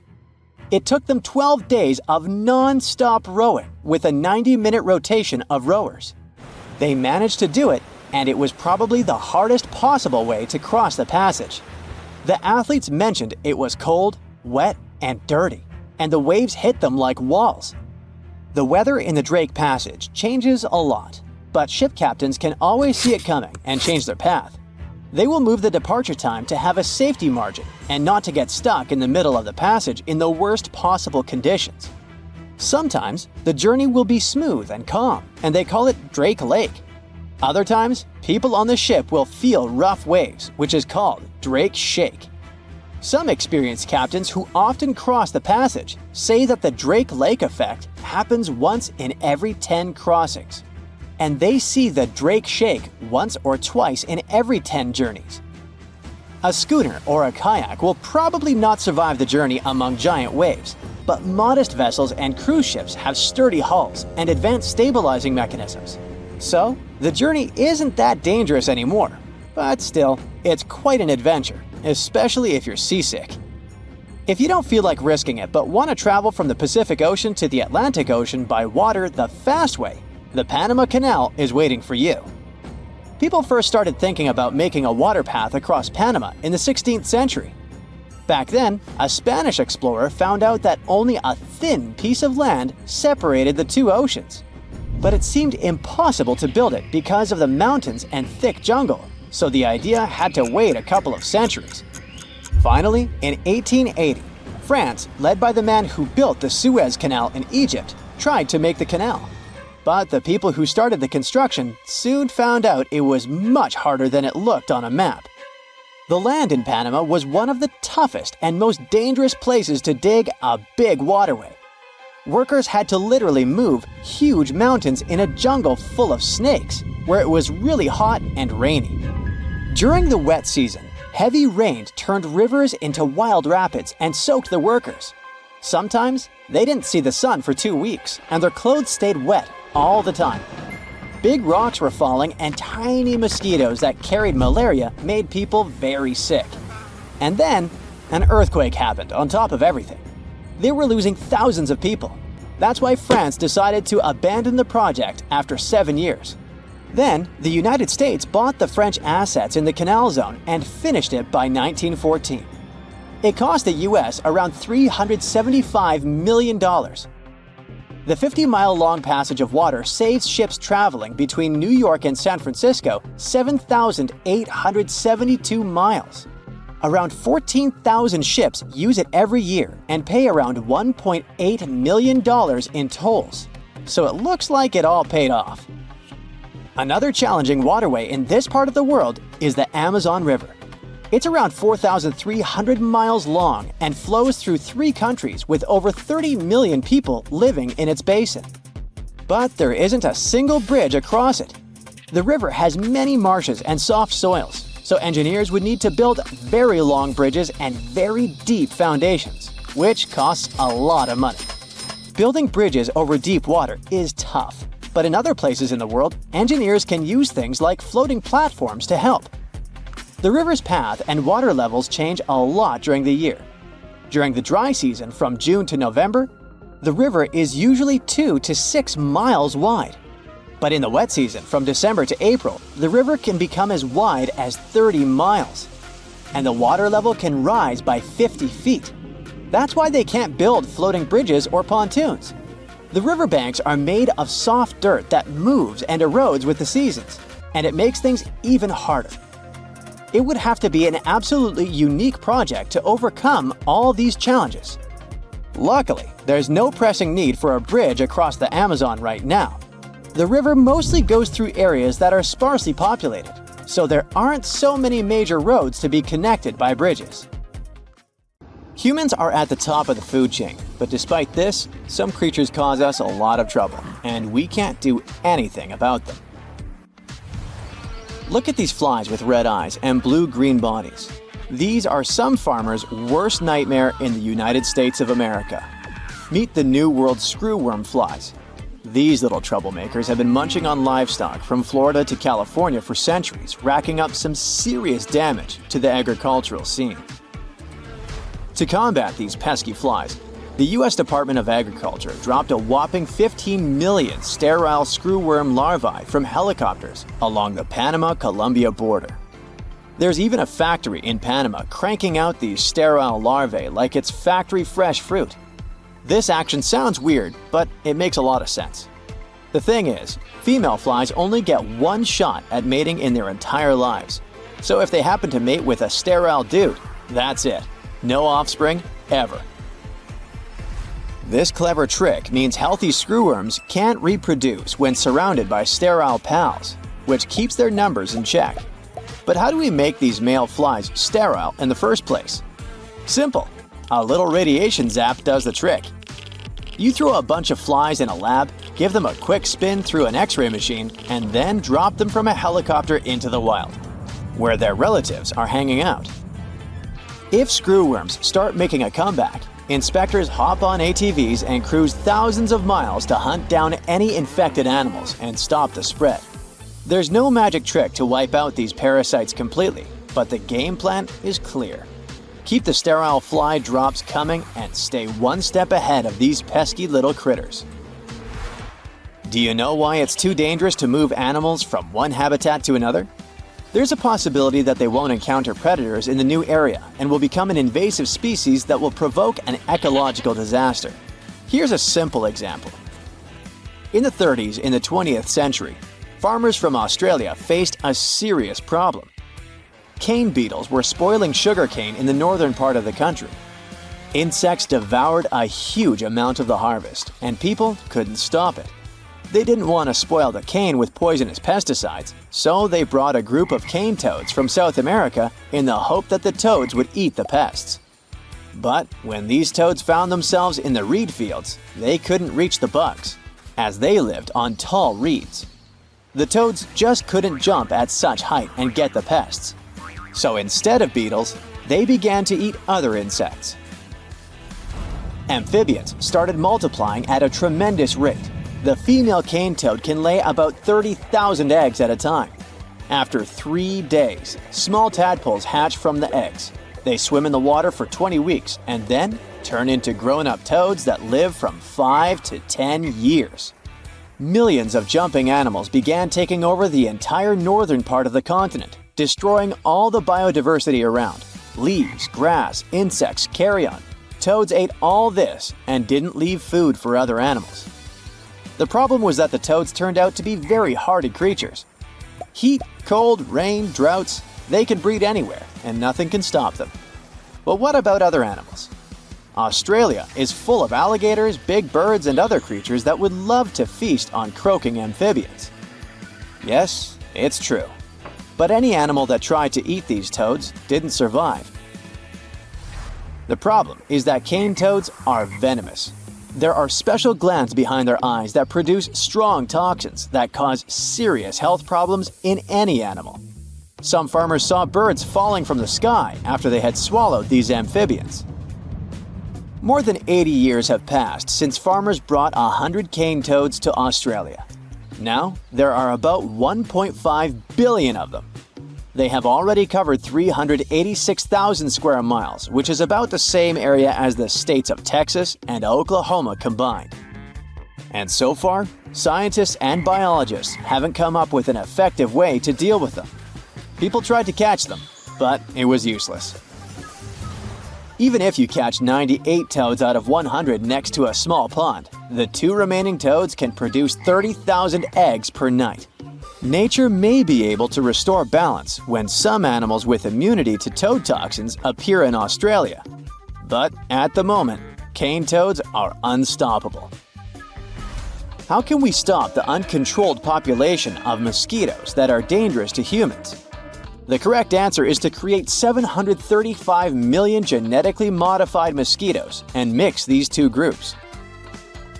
All over the world, many species of mosquitoes carry infections that cause serious health problems to humans. Almost no one likes mosquitoes. These buzzing insects prevent us from sleeping, and their bites are incredibly itchy. Many people would probably be happy if these creatures disappeared from the face of the earth. And scientists might have found a way to make this wish come true. Only female mosquitoes bite us because they need food to produce eggs. So, scientists released genetically modified male mosquitoes with a special protein in their bodies. After 2 mosquitoes come into contact, this protein is transmitted from the male to the female and then prevents it from producing offspring. All this happens before the age when females begin to bite. So, females can't create offspring, which means they don't need to bite people and animals anymore. And the more of such proteins scientists spread, the smaller the mosquito population will be. It sounds good, but about 240,000 people have signed a petition to cancel this experiment. Many scientists believe that the disappearance of one insect species can lead to a biological catastrophe. Nature is a complex, balanced system where the slightest change can lead to serious problems. Mosquitoes are a food source for many reptiles and amphibians. The extinction of mosquitoes can trigger the disappearance of many species. It's like a chain reaction of catastrophes, the end of which is unknown. Nevertheless, modified mosquitoes have already been released in Florida, and it seems that nothing terrible has happened. The good news is that people have fewer health problems after that. Moreover, since 2019, about 1.5 billion mosquitoes have been released worldwide. It has saved millions of lives and hasn't disrupted the delicate balance of nature yet. Recently, scientists have released another group of safe mosquitoes in East Africa. Well, Let's hope that scientists have everything under control. Invasive species are not always mosquitoes, flies, or amphibians. These can also be large animals, such as feral pigs or super pigs. These pigs are a mix of domestic swine and wild boar. There are already almost 7 million feral hogs in the south of the USA. Thanks to people's efforts, these animals haven't spread to the north yet. But the danger to the northern states comes from Canada. Pigs were brought there in the 80s to support agriculture. But in the early 2000s, wild boars lost their popularity. They just stayed in the wild, and farmers were sure that those animals wouldn't survive the harsh Canadian winter. Oh, how wrong they were. Wild pigs turned out to be hardy, mobile, and capable of rapid reproduction. These animals dig and tear up the ground, eat almost everything they come across, and thus take food from other animals. By the way, other creatures can become their lunch too. Wild pigs attack mice, geese, ducks, and some species of deer. They trample crops, grass, and flowers and are not afraid of anything. They're like natural bulldozers. Any farm is in danger of extinction if it's in the path of thousands of super pigs. And people can't do anything with them. The northern states understand that an invasion is imminent, so they're preparing for a long battle. Super pigs love swampy areas with tall grass. Canadian and American farmers will try to drive them into more open areas and fence those places off. The plan is not perfect, but it can slow the pigs down and save some time. It was hot in the tropics, a type of heat unknown to the men aboard the Nina, the Pinta, and the Santa Maria ships, led by Italian explorer Christopher Columbus. It had been months since these men left their home cities in Europe, and until then, Europe was all they knew. They were given a difficult and even dangerous task. Spain hired Columbus to find a new western route to Asia. They needed new routes for trading and buying spices, but it was far from a simple job. I mean, crossing the ocean never is. Little did those sailors know that their lives were about to change forever. "Land in sight!" someone must have shouted on board. But when they finally stepped on that new foreign land, they discovered they were not in Asia. They had landed in the Americas. You've probably heard this tale before. Historically speaking, Columbus arrived in the Americas in 1492. But what would have happened if Columbus's ship had faced a lethal storm in the Atlantic Ocean and had never made it to the new land? What would today's history look like? First things first, nobody discovered anything. When we say that the Americas were discovered, we're kind of ignoring the millions of people who already lived there. You see, the Americas were only discovered from Europe's point of view. Columbus would only have discovered something if when he got there, he was faced with acres and acres of empty land. But that was not the case at all. Second, Columbus was not the first explorer to land in the Americas. Believe it or not, the Vikings approached American shores in the 10th century. Their expeditions have been well documented and accepted by scholars. Here's what might have happened. Around the year 1000 CE, Viking explorer Leif Erikson sailed to a place called Vinland. Cute name, huh? It's now a region in Canada called Newfoundland.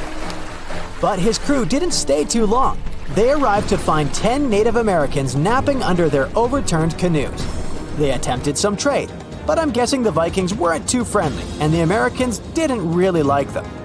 The Vikings' account of the encounter shows they felt outnumbered and menaced, so they sailed away back to their land. That makes sense, right? As I said earlier, there were millions of people living in the ginormous continent of the Americas. Any foreigner would be outnumbered there.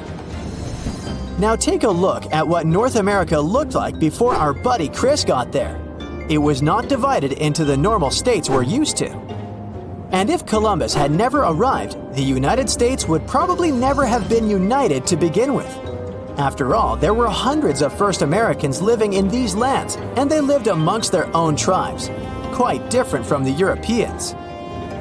It's not accurate to think that there were no political systems going on in the Americas before Europeans arrived.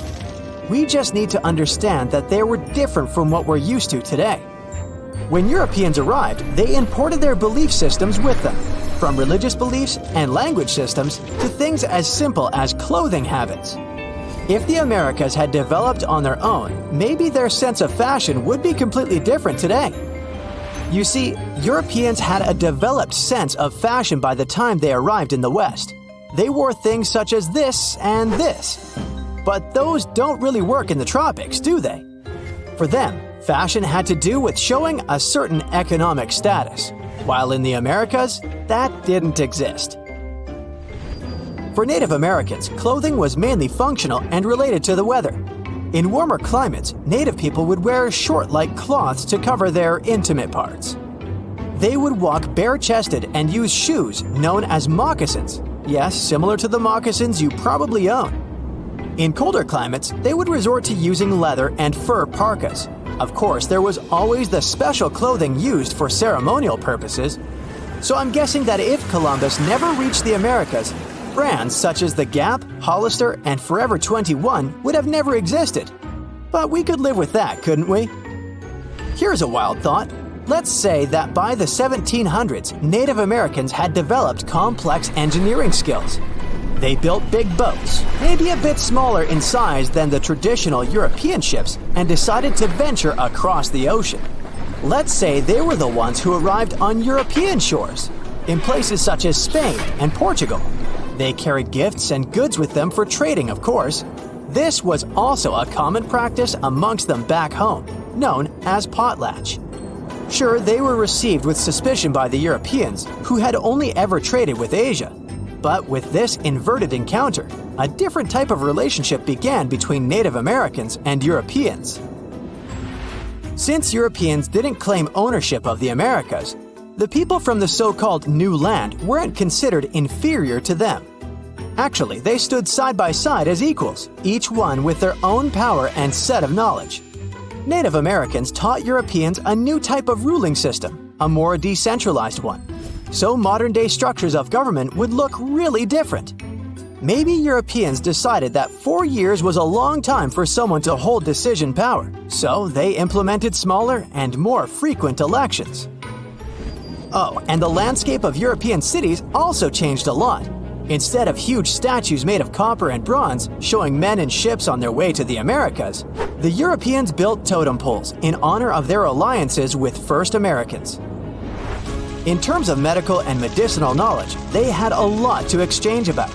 While Europeans were making advances in traditional medicine, Americans had developed an impressive knowledge of herbs that could heal a series of things. Before they knew it, Europeans were selling different varieties of plants in their pharmaceutical establishments. They had one big barrier though: language. Since Europeans never arrived on American shores, they also never taught their language to Americans.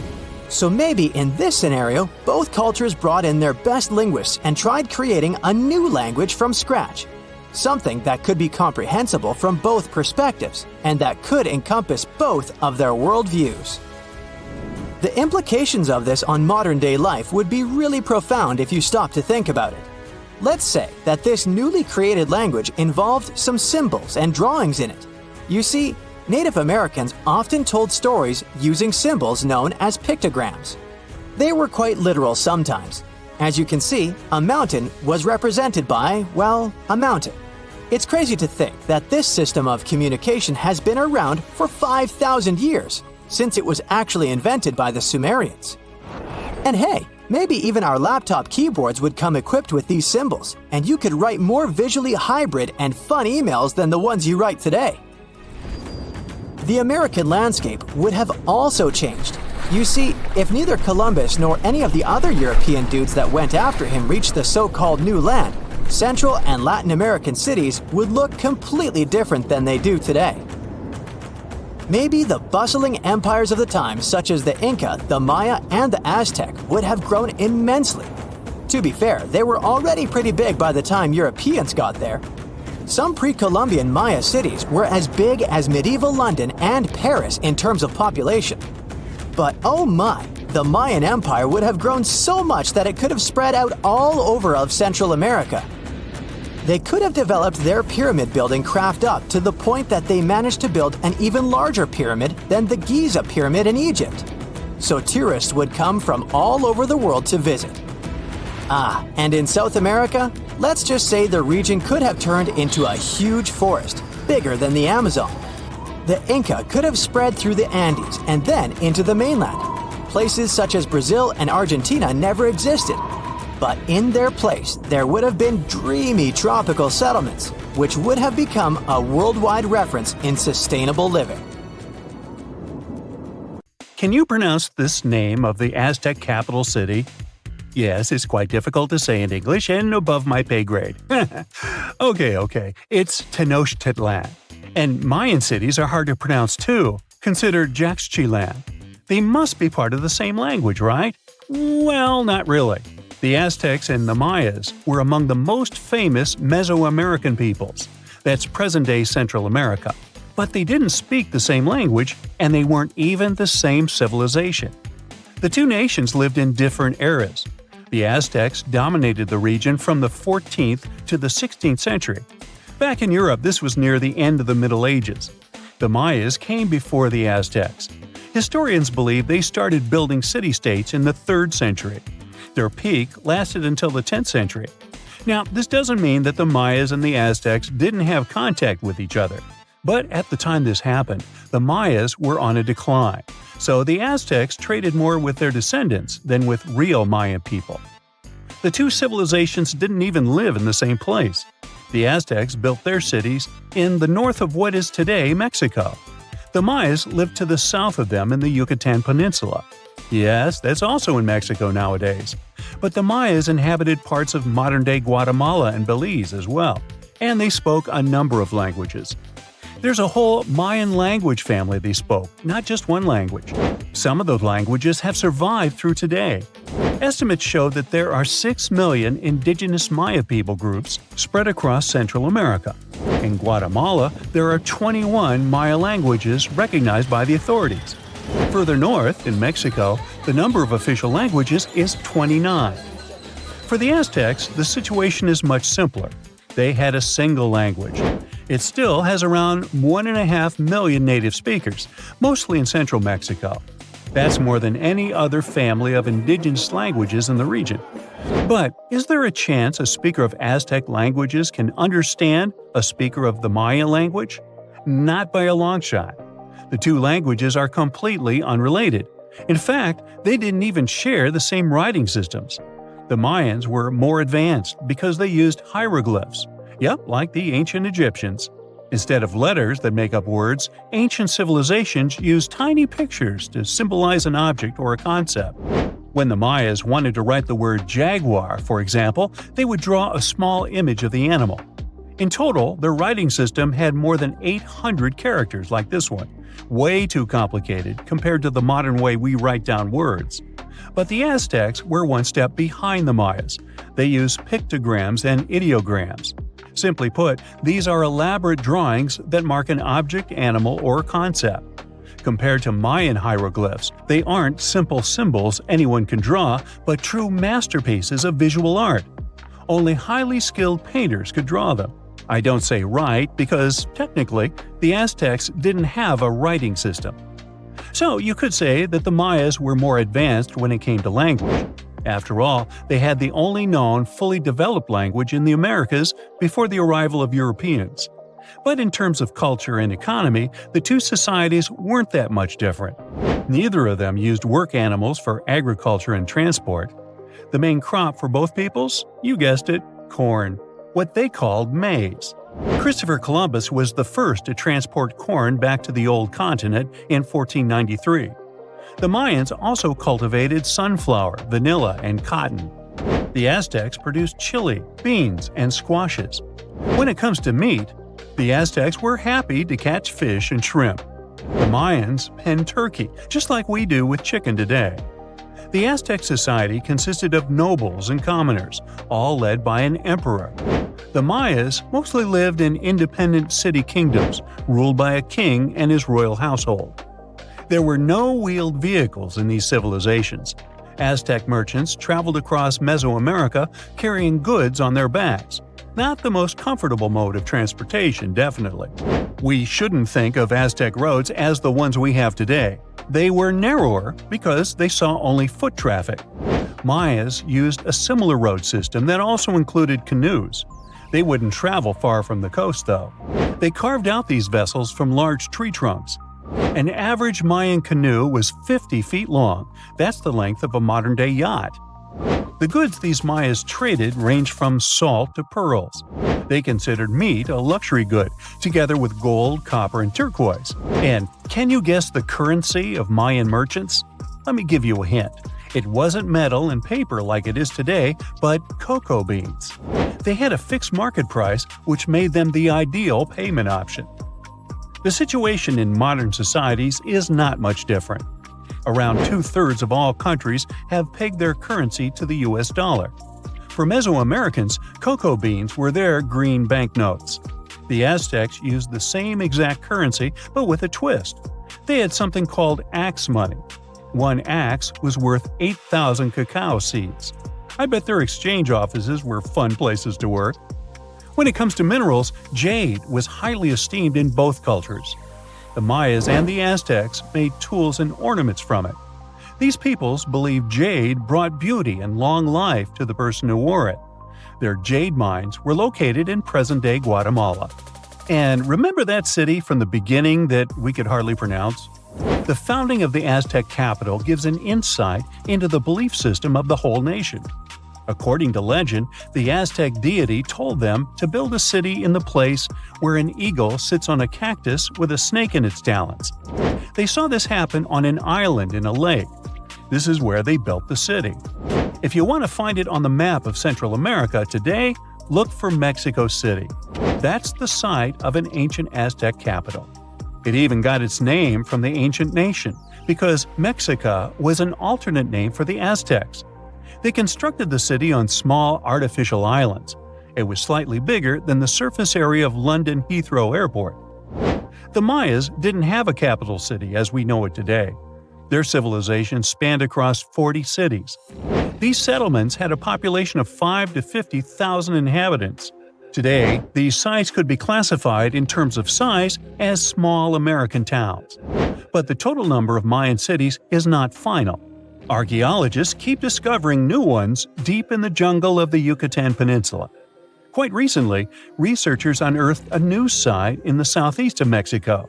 They found a number of stone columns and named the city after the Mayan word for it. Back in the day, the city was part of the central Maya lowlands. Today, this region is covered with thick jungle.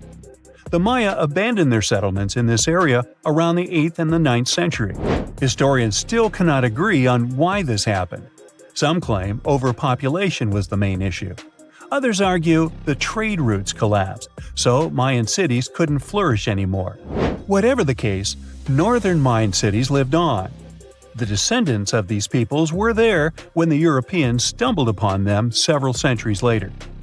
The Aztecs were also present in today's Mexico at this time, but contact with a foreign culture didn't bring them much good. There was an outbreak of smallpox that sealed the Aztecs' fate. This doesn't mean that this American nation left the world stage forever, though. Every time we say words like avocado, chili, guacamole, chocolate, and coyote, we're actually reviving the Aztec language. These words are present in pretty much every language on the planet. Mayan words also entered modern English. Linguists argue that the word shark actually comes from a Mayan language. This is the word these ancient Mesoamerican people used for fish. Both ancient civilizations left behind pyramids, and they look very similar in style. The only hint that can help you differentiate between them is that there are way more Mayan ruins that still exist today. Finally, regarding maize, or corn as we call it, there's a story among the Maya descendants that their process of harvesting corn back then was called amazing. Get it? Maize? Corn? Okay, I made that up. You're not surprised, are you? Some mistakes have the power to change the course of history. One such story has to do with an old, boring key that could have saved the Titanic from its infamous demise. The key belonged to the crow's nest locker that housed binoculars, which could have helped the lookouts spot the iceberg sooner. There's more. The key wasn't even on board the ship when it set sail. The second officer took it with him when he was taken off the ship at the last minute. As the story goes, the officer forgot to hand the key over to his replacement in his hurry to disembark. So, when the lookouts were in desperate need of binoculars, they were out of luck. One of the lookouts, named Fred Fleet, even testified that if they had had binoculars, they would have spotted the iceberg in time to avoid it. And when asked how much sooner, Fleet replied, "Enough to get out of the way." In 2015, some auctioneers got their hands on Blair's key and presented it as one of the most important artifacts from the Titanic. They truly believed it could have saved the ship. Blair kept the key as a souvenir and passed it down to his daughter, Nancy. At one point, it was up for auction with a price tag of over $80,000. Blair himself was quite the hero, it seems. A year after the Titanic disaster, he was awarded a gallantry medal for saving a crewman who had fallen overboard while he had been on board the liner Majestic. He may have forgotten a key, but he sure didn't forget to be a hero when it counted. This next story is both funny and tragic. It's about NASA's lost $125 million Mars Climate Orbiter. The spacecraft engineers failed to convert from English to metric measurements before the craft was launched, and as a result, they lost it. The navigation team at the Jet Propulsion Laboratory used the metric system of millimeters and meters, while Lockheed Martin Astronautics in Denver used the English system of inches, feet, and pounds. JPL engineers mistook acceleration readings measured in English units of pound-seconds for a metric measure of force called Newton-seconds. What's worse is that none of JPL's quality control procedures caught the error in the 9 months it took the spacecraft to make its 461 million-mile flight to Mars. That's a long time to be lost in translation, don't you think? The miscalculations were enough to throw the spacecraft so far off track that it flew too deeply into the Martian atmosphere and was destroyed when it entered its initial orbit around Mars. It's embarrassing to lose a spacecraft to such a simple math error. And it's hard to think of another example of such a large loss due to English versus metric confusion. Ever heard about the mathematical mistake that led to the discovery of the New World? Spoiler alert, it involves a guy named Christopher Columbus and a really big globe. Back in 1492, Columbus set sail from Spain with a mission to find a new trade route to Asia.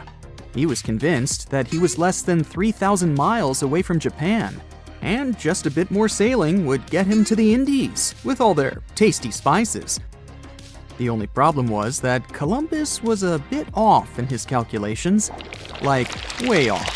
He made a mistake in estimating the size of the globe, which led him to believe that Earth was far smaller than it actually is.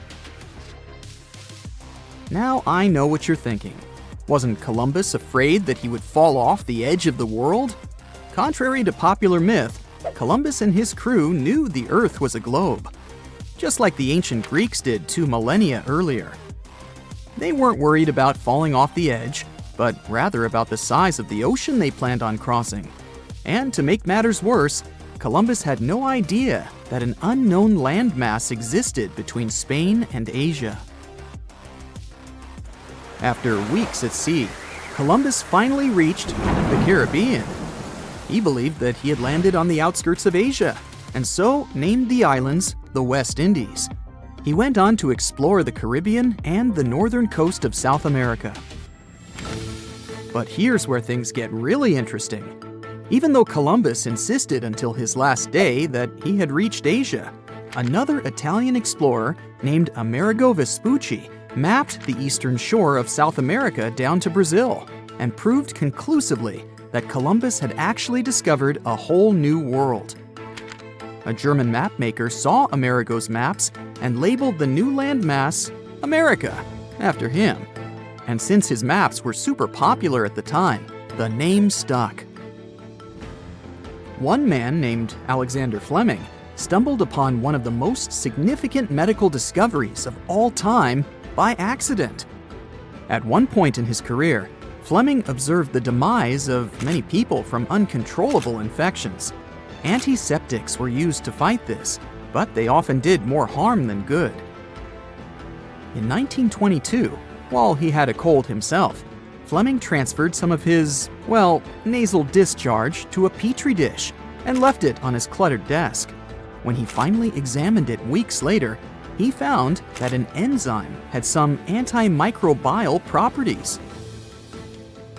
It wasn't until 1928, when Fleming left an uncovered petri dish next to an open window, that he stumbled upon the discovery that would change the world. The dish became contaminated with fungus spores. And when he examined them under the microscope, Fleming discovered that the bacteria near the fungus were dying. He managed to isolate the fungus and found that it was effective against numerous things that caused diseases. And thus, penicillin was discovered. As Fleming himself put it, "I did not discover penicillin. Nature did that. I only discovered it by accident." Talk about a lucky break.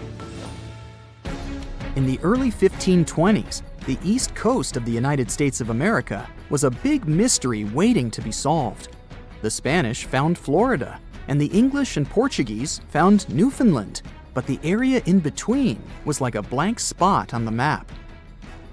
France decided to take action and sent an expedition to explore the area. They chose a guy called Giovanni da Verrazzano to lead the trip. For this expedition, he got 4 ships. Unfortunately, 2 of them were shipwrecked, and a third one went home after doing some other business on the Spanish coast. Only the flagship, La Dauphine, crossed the Atlantic with Verrazzano and his 50-man crew. Verrazzano set sail from Madeira and landed at Cape Fear. From there, he sailed south, but got a little scared of running into the Spanish, so he returned somewhere north of Charleston. He anchored not far from his original landing spot, but unlike other explorers, he preferred to anchor well out at sea. He did send a boat to the shore, and he met the natives. They were described as wearing just some animal skins covering their bodies and garlands of bird feathers. As Verrazzano sailed along the coast, he reached the outer banks of North Carolina. He thought that the waters he discovered were those of the Pacific. In reality, what he'd stumbled upon was the Pamlico Sound. He thought that North America was just a long, extremely narrow strip of land. This mistake led mapmakers to show North America as almost completely divided in two.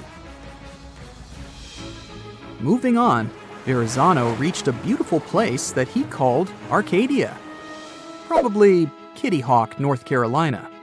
Sailing further north, he missed the entrances to Chesapeake and Delaware Bays because he kept quite far from the coast until New Jersey.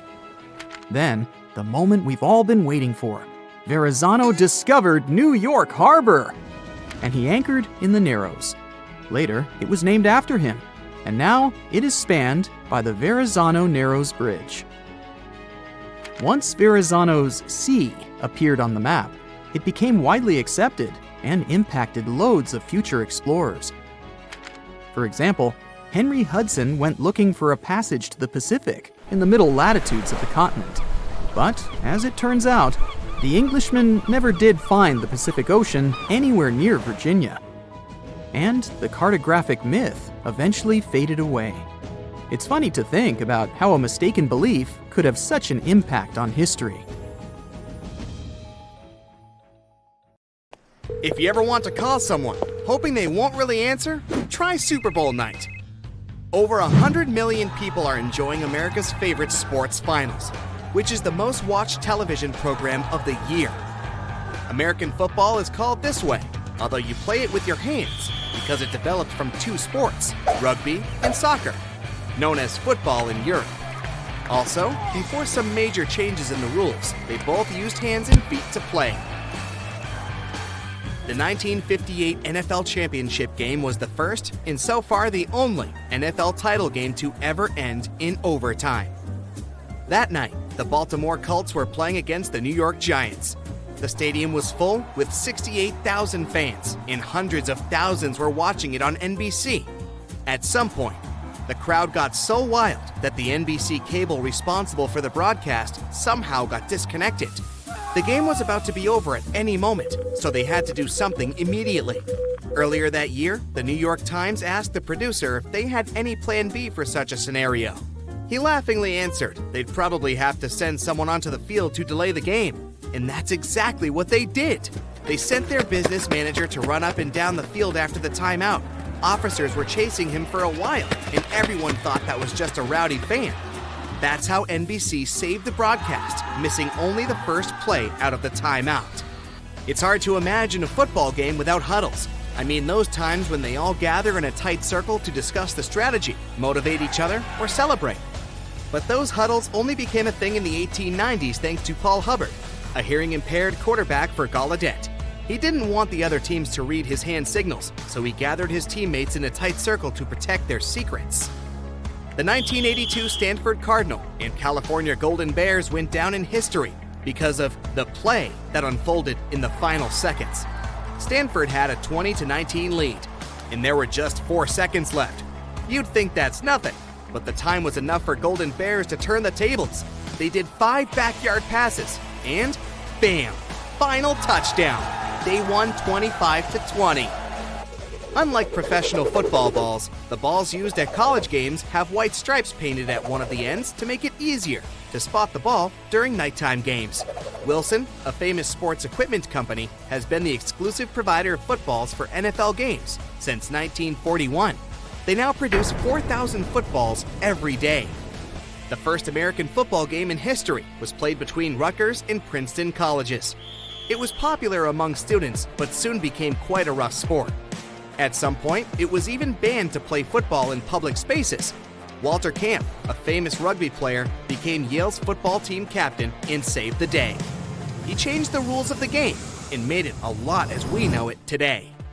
The 20-yard line to the end zone is known as the red zone. Red was chosen for the name, as it's a warning color for the defense. Once the offense reaches this zone, they are in the best scoring position. Gridiron football is another name for the game. No fun stories here. The only reason is that the playing field does look like a gridiron used in cooking. It seems almost impossible that brothers would be coaching NFL teams that play at the Super Bowl, but it happened in 2013. Jim Harbaugh and John Harbaugh coached the San Francisco 49ers and Baltimore Ravens and stood against each other at the big game. Their parents were watching in the Superdome. John, the elder brother, won. They briefly exchanged congratulations after the game, but didn't speak for weeks after it. Both admitted that the game was emotionally super hard for them. There used to be the National Football League and the American Football League, each with its own champion, until they merged in 1970. They had to decide about the new structure and couldn't come to an agreement. And guess how they finally solved it? Well, they just dropped 5 options into a vase and took one out at random. Kansas City Chief Lamar Hunt coined the name Super Bowl as he was inspired by a toy for just 98 cents. His wife found it at a toy store in Dallas, Texas, and told him the little ball could bounce over a small house.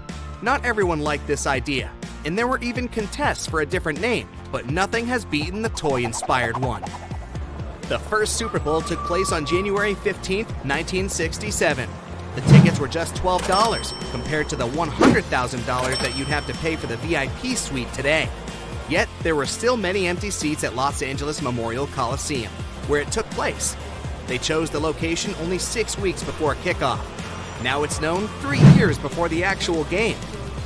Ever since the 5th Super Bowl, they have used Roman numbers for identifying the games. It helps avoid some confusion. For example, Super Bowl 2023 would take place at the beginning of that year, but the majority of the season would have been played in 2022.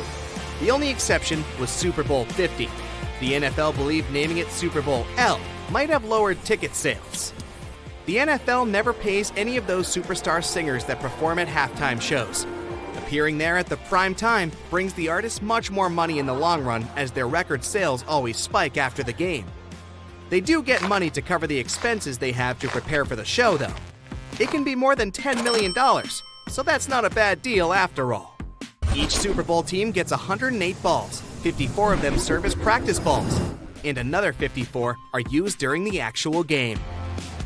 The usual halftime of the NFL game is 12 to 15 minutes, but the super halftime is 20 to 30 minutes, depending on the performance that's going on. The coin they flipped at the 44 game to decide which team would start the kickoff had spent 11 days on a NASA spaceship orbiting the Earth. To make sure the game is always fair, there must be 7 officials with different functions present on the field. You can recognize them by their black and white striped shirts. The referee is the highest rank among them and has the most responsibilities. Then comes the umpire, the back judge, the head linesman, the side judge, the line judge, and the field judge. Miami has hosted the Super Bowl the most, with 11 games. The runner-up is New Orleans with 10. It normally takes place in a warmer climate or at an indoor stadium. The only exception was the game that took place at Tulane Stadium in New Orleans, when the temperature at game time was 39 degrees Fahrenheit. The Arizona Cardinals are older than the state they represent. The team was founded in 1898, and Arizona officially became a state only 14 years later. The team also had the longest period in NFL history when they didn't win a single game postseason. 51 years. NFL gives the winning team members the Super Bowl rings. Those never repeat each other, as the winners choose how to customize it to make it special. Designing them takes up to 4 months. The ring will normally have the team name and logo, the world champion's title, and the Super Bowl logo and number. The team can award the rings to whomever they decide, not just players, but coaches, trainers, executives, personnel, general staff, and also former players and coaches. That's why the total price of the set is around $5 million. The Green Bay Packers Super Bowl 45 ring had over 100 diamonds, 13 of them representing every title the team has won since 1929. In some ways, the United States is a whole different world, totally different from every other place. So let's take a look at what's normal there that baffles people from the outside. One of the first things a foreigner notices when entering the country is flags. American flags everywhere. On buildings like schools and houses, and on clothes like shorts, t-shirts, you name it. Throughout history, Americans have changed 27 flags. The current American flag was only adopted in 1960 and is so far the longest-lasting flag of the country. It wasn't created by the authorities, though. In 1958, there was a contest for a design of the new American flag, and the winning flag was made by a 17-year-old high school student from Ohio. The reason why Americans love their flag so much is national pride. But why not so many countries do the same? Well, some countries avoid displaying them for historical reasons. Other countries only raise the flag on special occasions to highlight the importance of the event. Still, some countries display their flag as often as Americans do. In Denmark, people are quite proud of their flag too. They decorate the winter holiday tree and birthday cakes with them, and you can always find stickers with Danish flags, red and white candles, and other goodies with the flag in a grocery store. People in Sweden are also very much into their flag and have flagpoles everywhere. Now, let's go to a restaurant, shall we?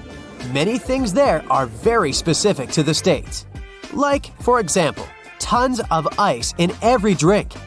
Turns out there is some history to this preference. America has always had a lot of ice as a resource, since New England's lakes and rivers have a lot of those during winter.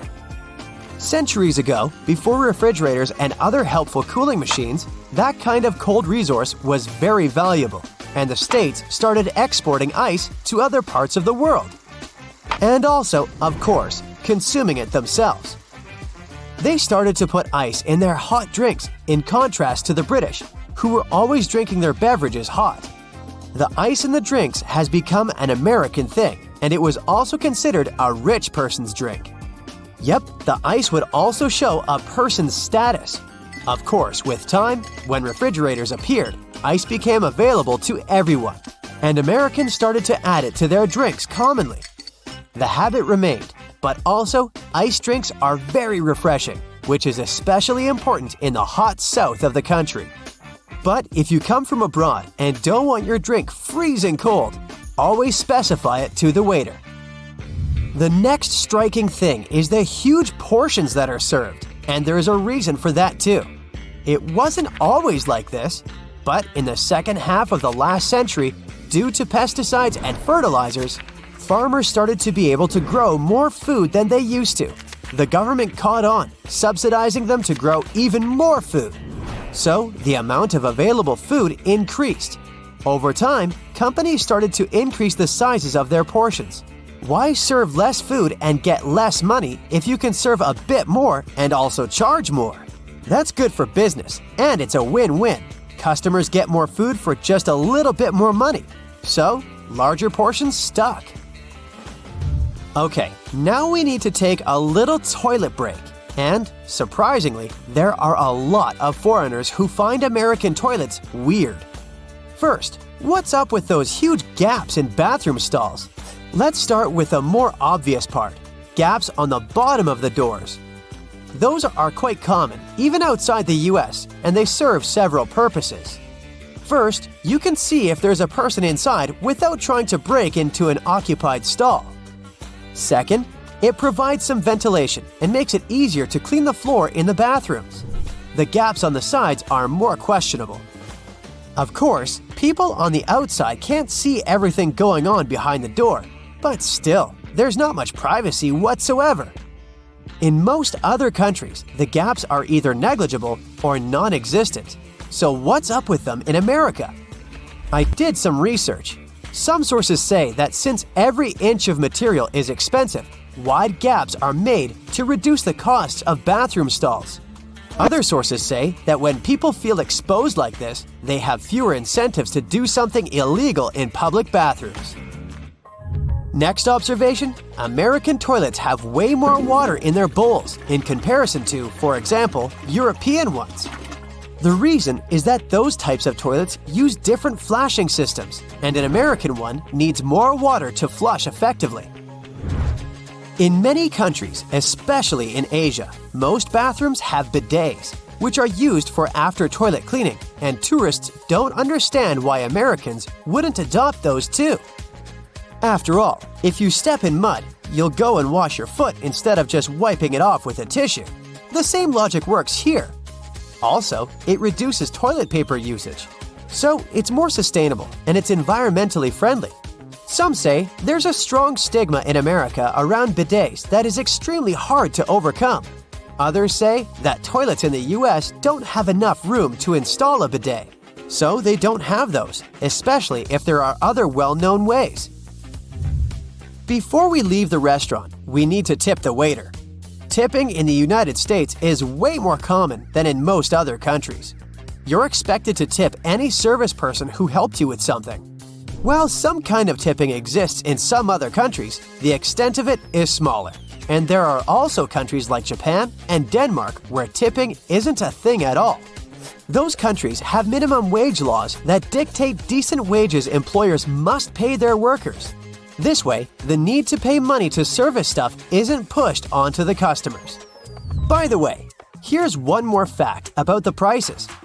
Probably the craziest thing in the States tourists have to adapt to are prices in stores. The tax isn't included into the displayed price and is added on top while checking out. So people who are short on money can't pre-calculate the price they will have to pay to make sure that they have enough money. But really, why is it so?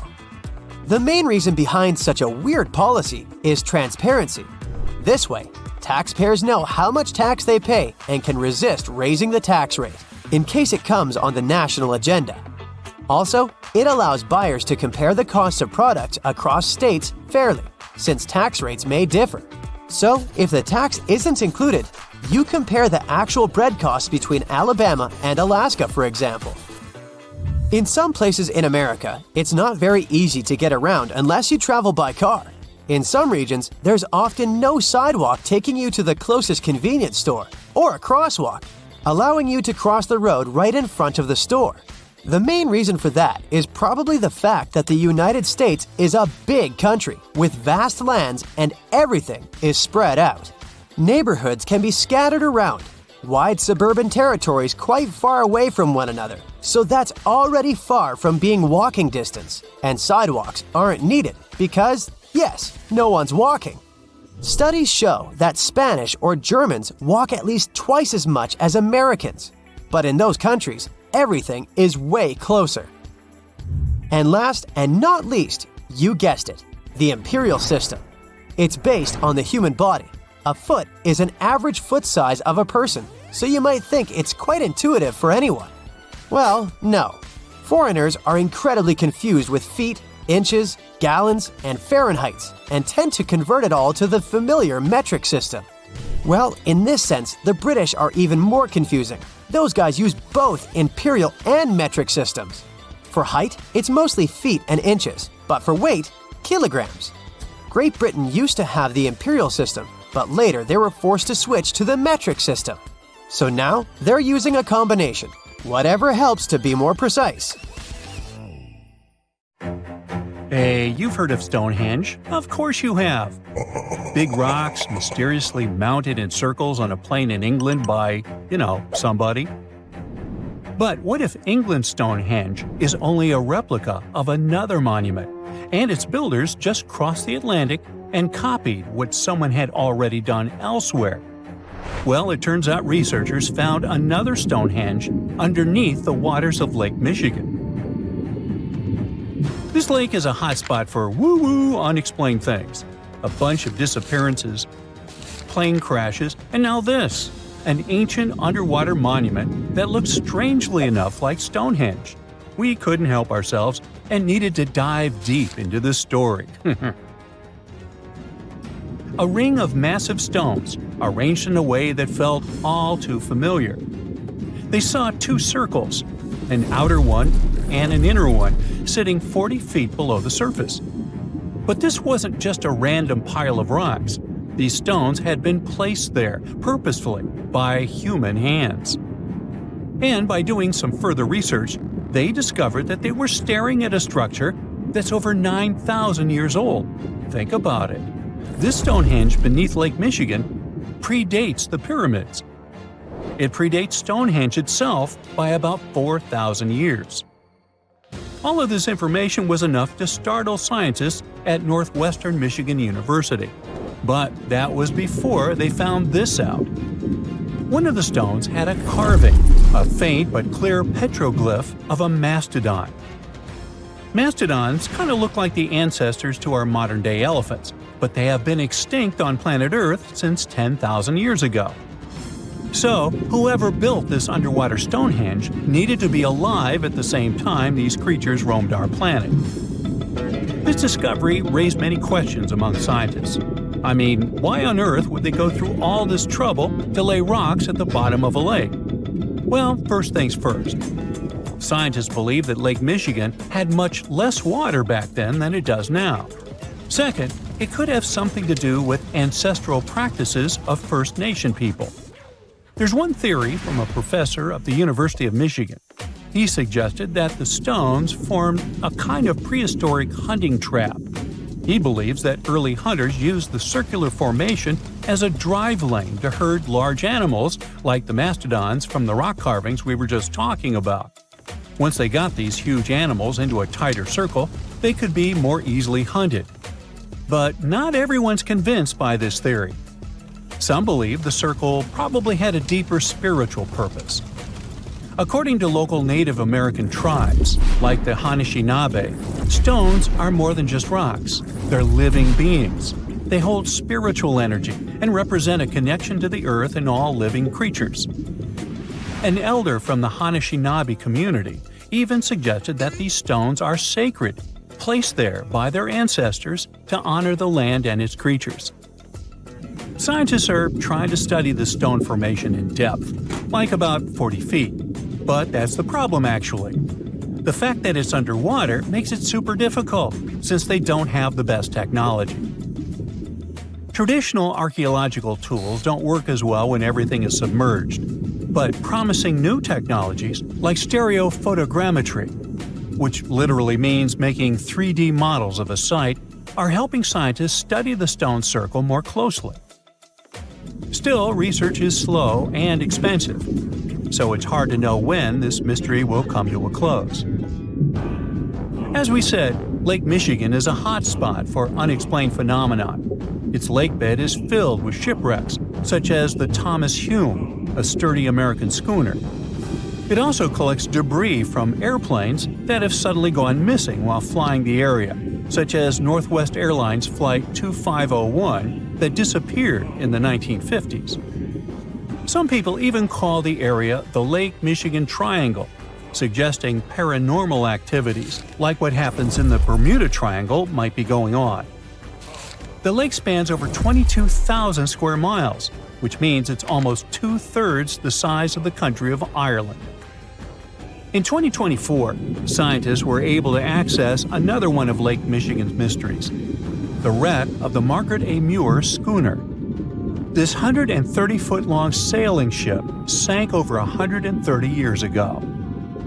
The discovery was announced just recently by the Wisconsin Underwater Archaeological Association, the WUAA, whose team found the shipwreck sitting 50 feet below the surface just off the shores of Algoma, Wisconsin. Built in 1872, the Margaret A. Muir was a 3-masted schooner built to carry heavy cargo across the Great Lakes. Her final voyage started out as a routine trip. Loaded with bulk salt, the ship left Bay City, Michigan, heading for South Chicago, Illinois. But on September 30th, 1893, things took a bad turn. Just as the Muir approached the town of Annapolis, now known as Algoma, a sudden storm hit. The ship began taking on water fast. The captain of the boat ordered his crew to abandon ship, and thankfully, they all made it to shore safely.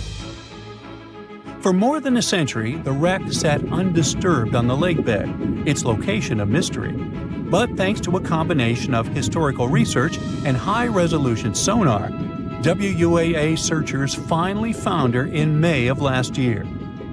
The wreck is remarkably well preserved, with parts of the deck and gear still visible. Well, just a few lakes over to the left, researchers uncovered another impressive thing. At the bottom of Lake Mendota, near Madison, Wisconsin, researchers found 11 ancient canoes. They believe the oldest of the canoes dates all the way back to 2500 BCE. Now, if you don't get why that's important, it's because you're thinking with today's head. If in a classic Midwest highway you see a bunch of pickups, then back in the ancient days you see only canoes. They were the main mode of transportation for indigenous cultures. They were used to fish in deep waters, trade goods, and travel long distances. The reason why scientists were so excited with its discovery is because they had never found any proof of what canoes were being used for in this region back then. And to understand the local cultures that inhabited the area during this time period, they needed to have some information on that. This exciting discovery was announced by the Wisconsin Historical Society in May 2024. The first canoe, which they believe is around 1,200 years old, was pulled from the lake in 2021. Then a second one was dug up in 2022. And now divers have found at least 11 more canoes along what would have been an ancient shoreline, long since submerged. One theory is that these canoes were intentionally sunk to keep them from freezing or warping in winter. It's possible people stored them in the same spot for generations. Or maybe this is just a small part of a much bigger settlement. Historians do believe there could be an ancient village hidden under the water of the lake. Divers have already found stone tools, like net sinkers used for fishing, but the village itself hasn't been located yet. Truth is, while the Great Lakes often steal all the thunder, scientists point out that smaller lakes like Mendota have stories too. The Wisconsin Historical Society is working closely with Native nations to piece together more about the lake's history. You'll need to believe me when I say there is a third Stonehenge, all the way under the waters of Lake Constance, Switzerland. I mean, think of it like Stonehenge's cousin. Archaeologists began to discover this back in 2015, when they found a line of 170 man-made stone cairns under the lake. Scientists say this was most likely the work of several villages, and that the cairn site was probably used for some collective purpose because, well, the formations are huge. Some of them are several dozen feet wide, and they can build up to 6 feet. The most amazing discovery so far is that the site dates back to around 5,500 years ago, so around the time the original Stonehenge was being built. Some of the facts that link them together are their construction dates, as well as the distinct characteristic of stone monuments built in a circular format. Scientists don't know much about this site yet, but hey, I see a pattern manifested all over the world, don't you? You rub your eyes, trying to make sense of everything. Perfect circular holes in the bottom of the ocean floor off the coast of Big Sur in California. You have no idea how this happened, even though you're a marine biologist who's been practicing it for years. You go through some of the old records and find out that these holes have been around since the 90s. In 1999, a ship-mounted sonar conducted a survey and found 5,200 of these pockmarks, or large holes over 500 square miles, on the ocean floor. They look like moon craters underwater. You contact your team and get the robot ready to go down and explore the scene and bring back a few samples. You and the team drive to the coast and hop on the boat. You're sitting inside controlling the robot with a joystick. Your teammate sets the robot in the water and drives it down. Everything seems normal near the surface, but as the robot goes lower, the pockmarks start appearing. A bunch of boats swift past you, making you lose your balance and focus. The robot turns on the flashlight so you can see better. But as it goes lower, the resolution is less crisp. It almost reaches the bottom, and the holes are smooth and nearly perfect circular shapes. Some of these holes that were visible in the sonar reading measure more than 30 feet across and 15 feet deep. You show the rest of your teammates the images, and they're shocked. The robot continues swimming, but there appear to be more holes all around. Many of them are too small for the scanner to capture from above. These microdepressions are steep and have sort of tails going in a certain direction. It's possible that the currents underwater played a role in their shape. Everywhere the robot swims, there are new holes all around. After a couple of hours, the robot goes back to the boat with some samples. You take them back to the lab and study them. The robot clearly captures images of human trash, but the samples don't indicate anything alarming for now. Despite the fact that 1/3 of the pockets are filled with trash, there's still no explanation of how they were formed. It's late at night and the rest of your team heads back home. You're passing out in the lab, still trying to find some answers.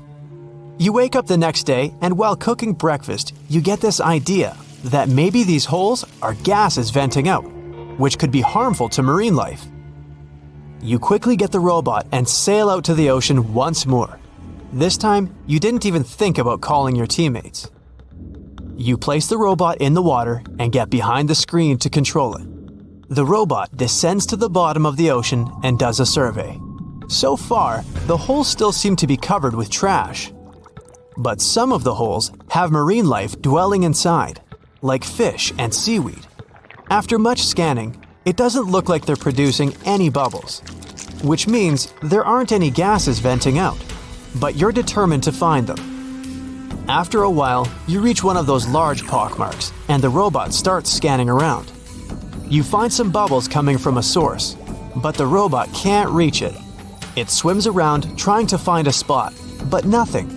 You bring the robot back to the lab and work on it.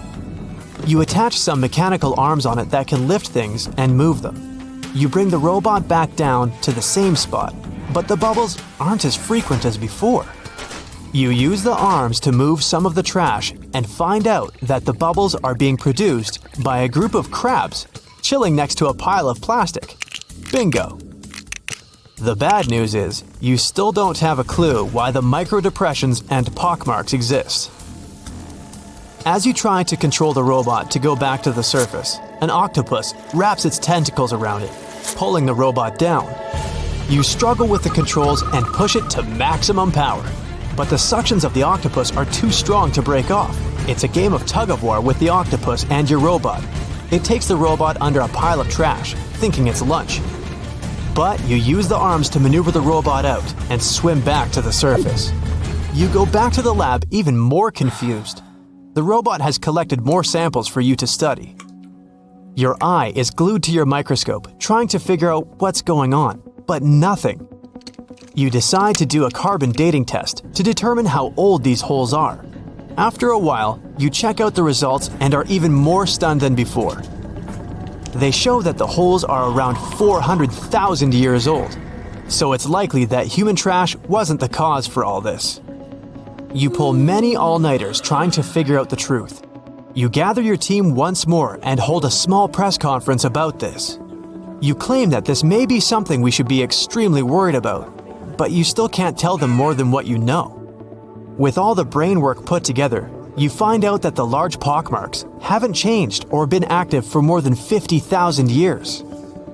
The newer holes were most likely created by human trash settling in the bottom of the ocean floor. The marine life gathered some of this trash like plastics and discarded fishing gear and created homes for themselves.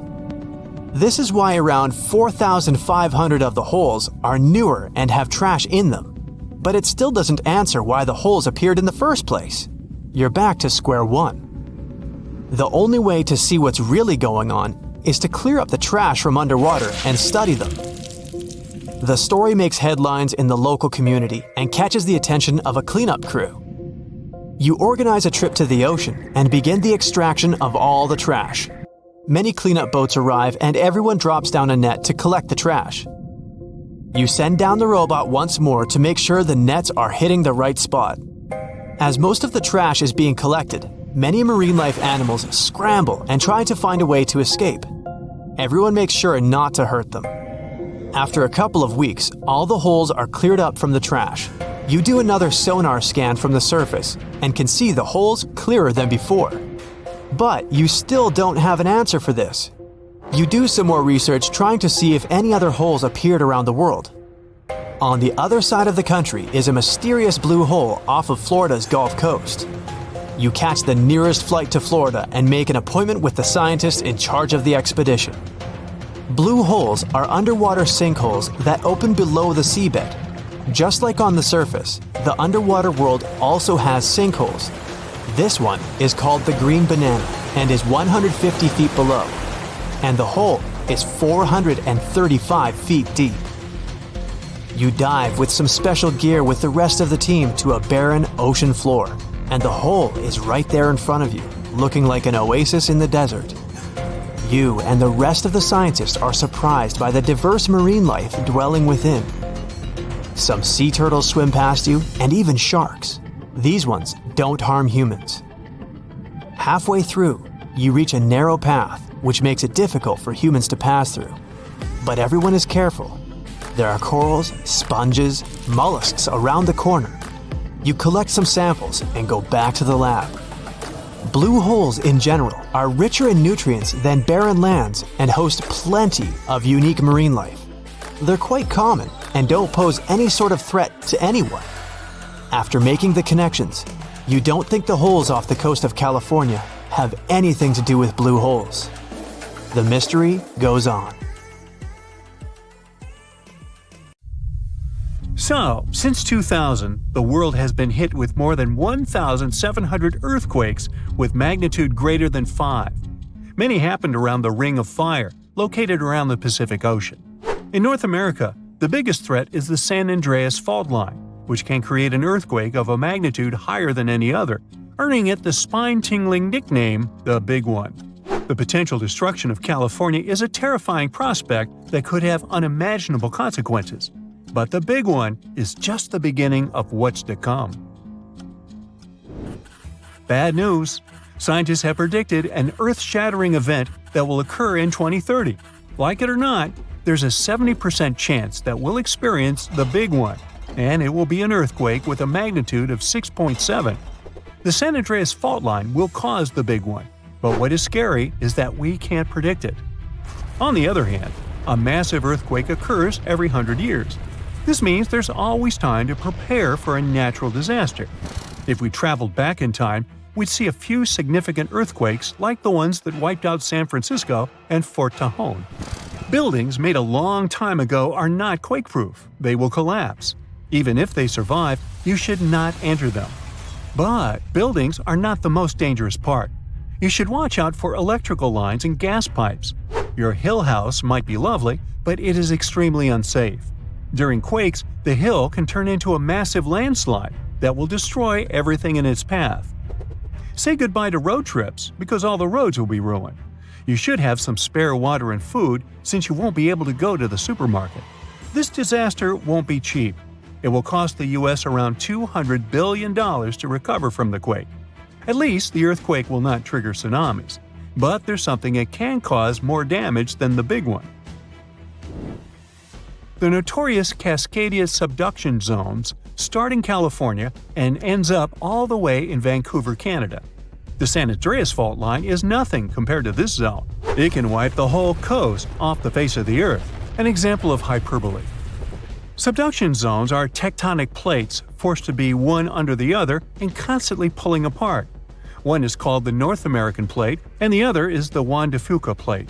Zones like these are not to be messed with, since they are terrifying hotspots for earthquake activity and extremely dangerous because they cause massive underwater quakes. But they are underwater, so what can they do to us? Well, they can cause giant tsunamis, flooding cities, and destroying the coastline. Right now, the most active zone is the Ring of Fire. The Cascadia zone might be less active, but it is like a sleeping beast that can wake up and destroy everything in its path, causing a groundbreaking earthquake. The last time all this stress was released was in the year 1700.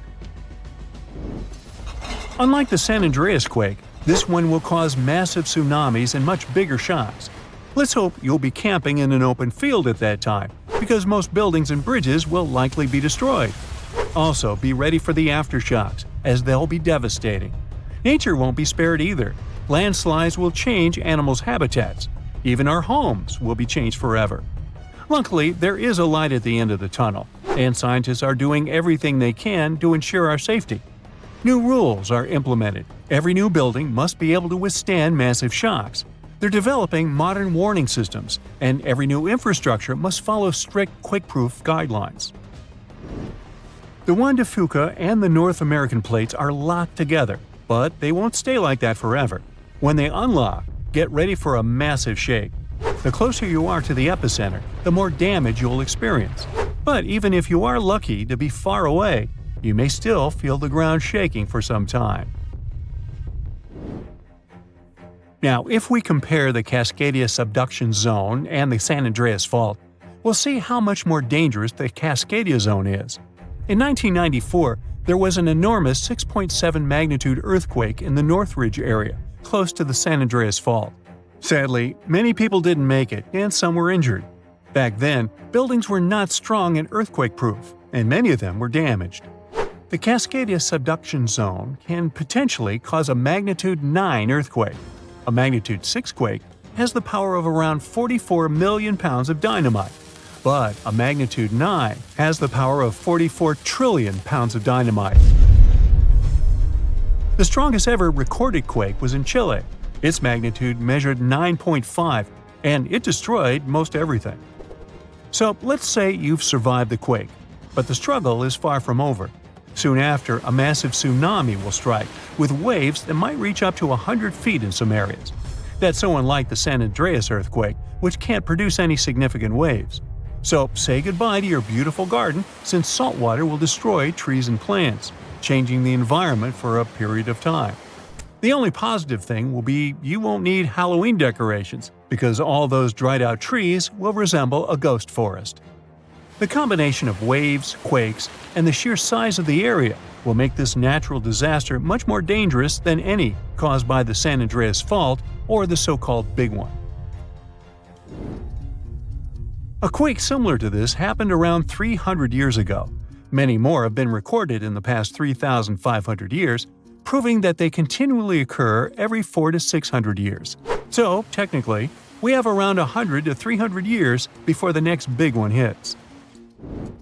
We still have no idea how exactly the Cascadia subduction zone works, because we discovered it in 1970. This zone is super scary because it can cause big earthquakes. It was found by accident when researchers studied the Ring of Fire. They wanted to know if this area had caused any trouble in the past years, and the proof was under their noses.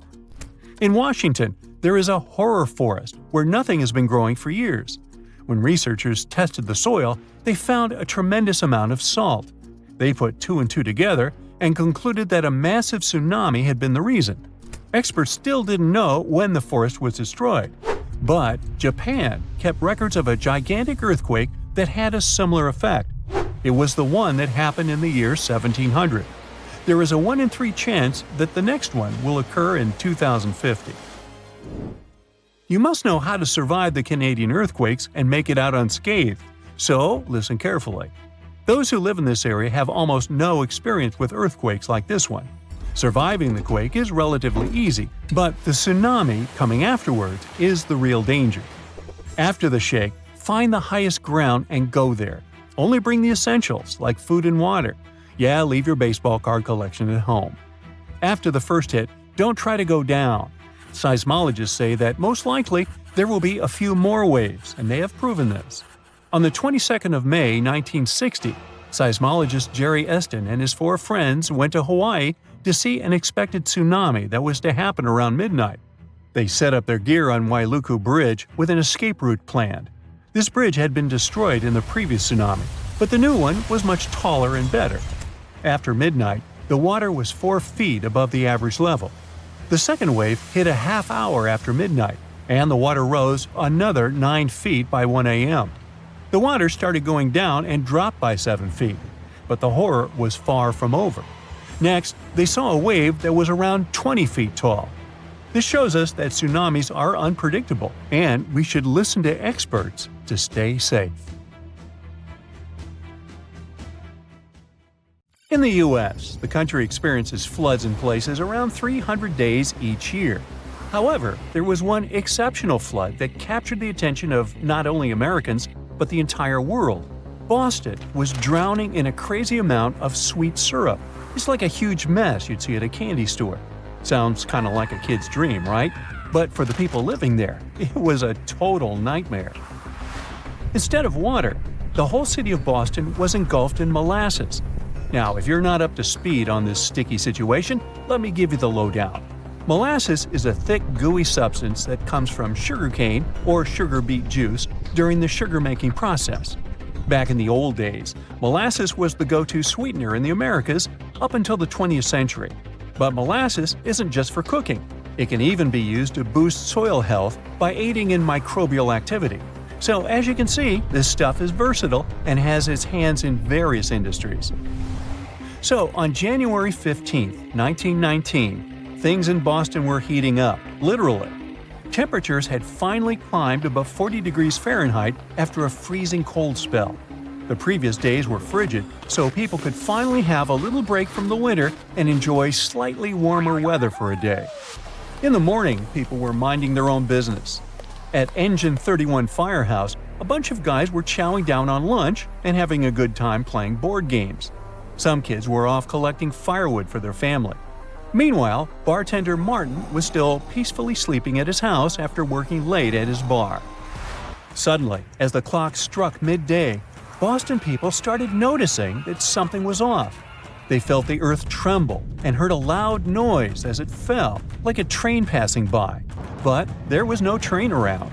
Others described it as a big crash, a low growl, a bang as loud as thunder. Little did they realize that those noises were a clear indication that mayhem was about to go down.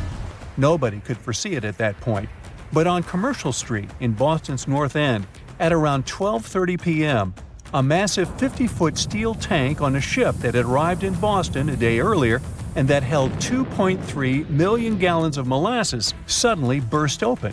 Some say it might have been caused by the older, cooler molasses expanding in the tank's heat.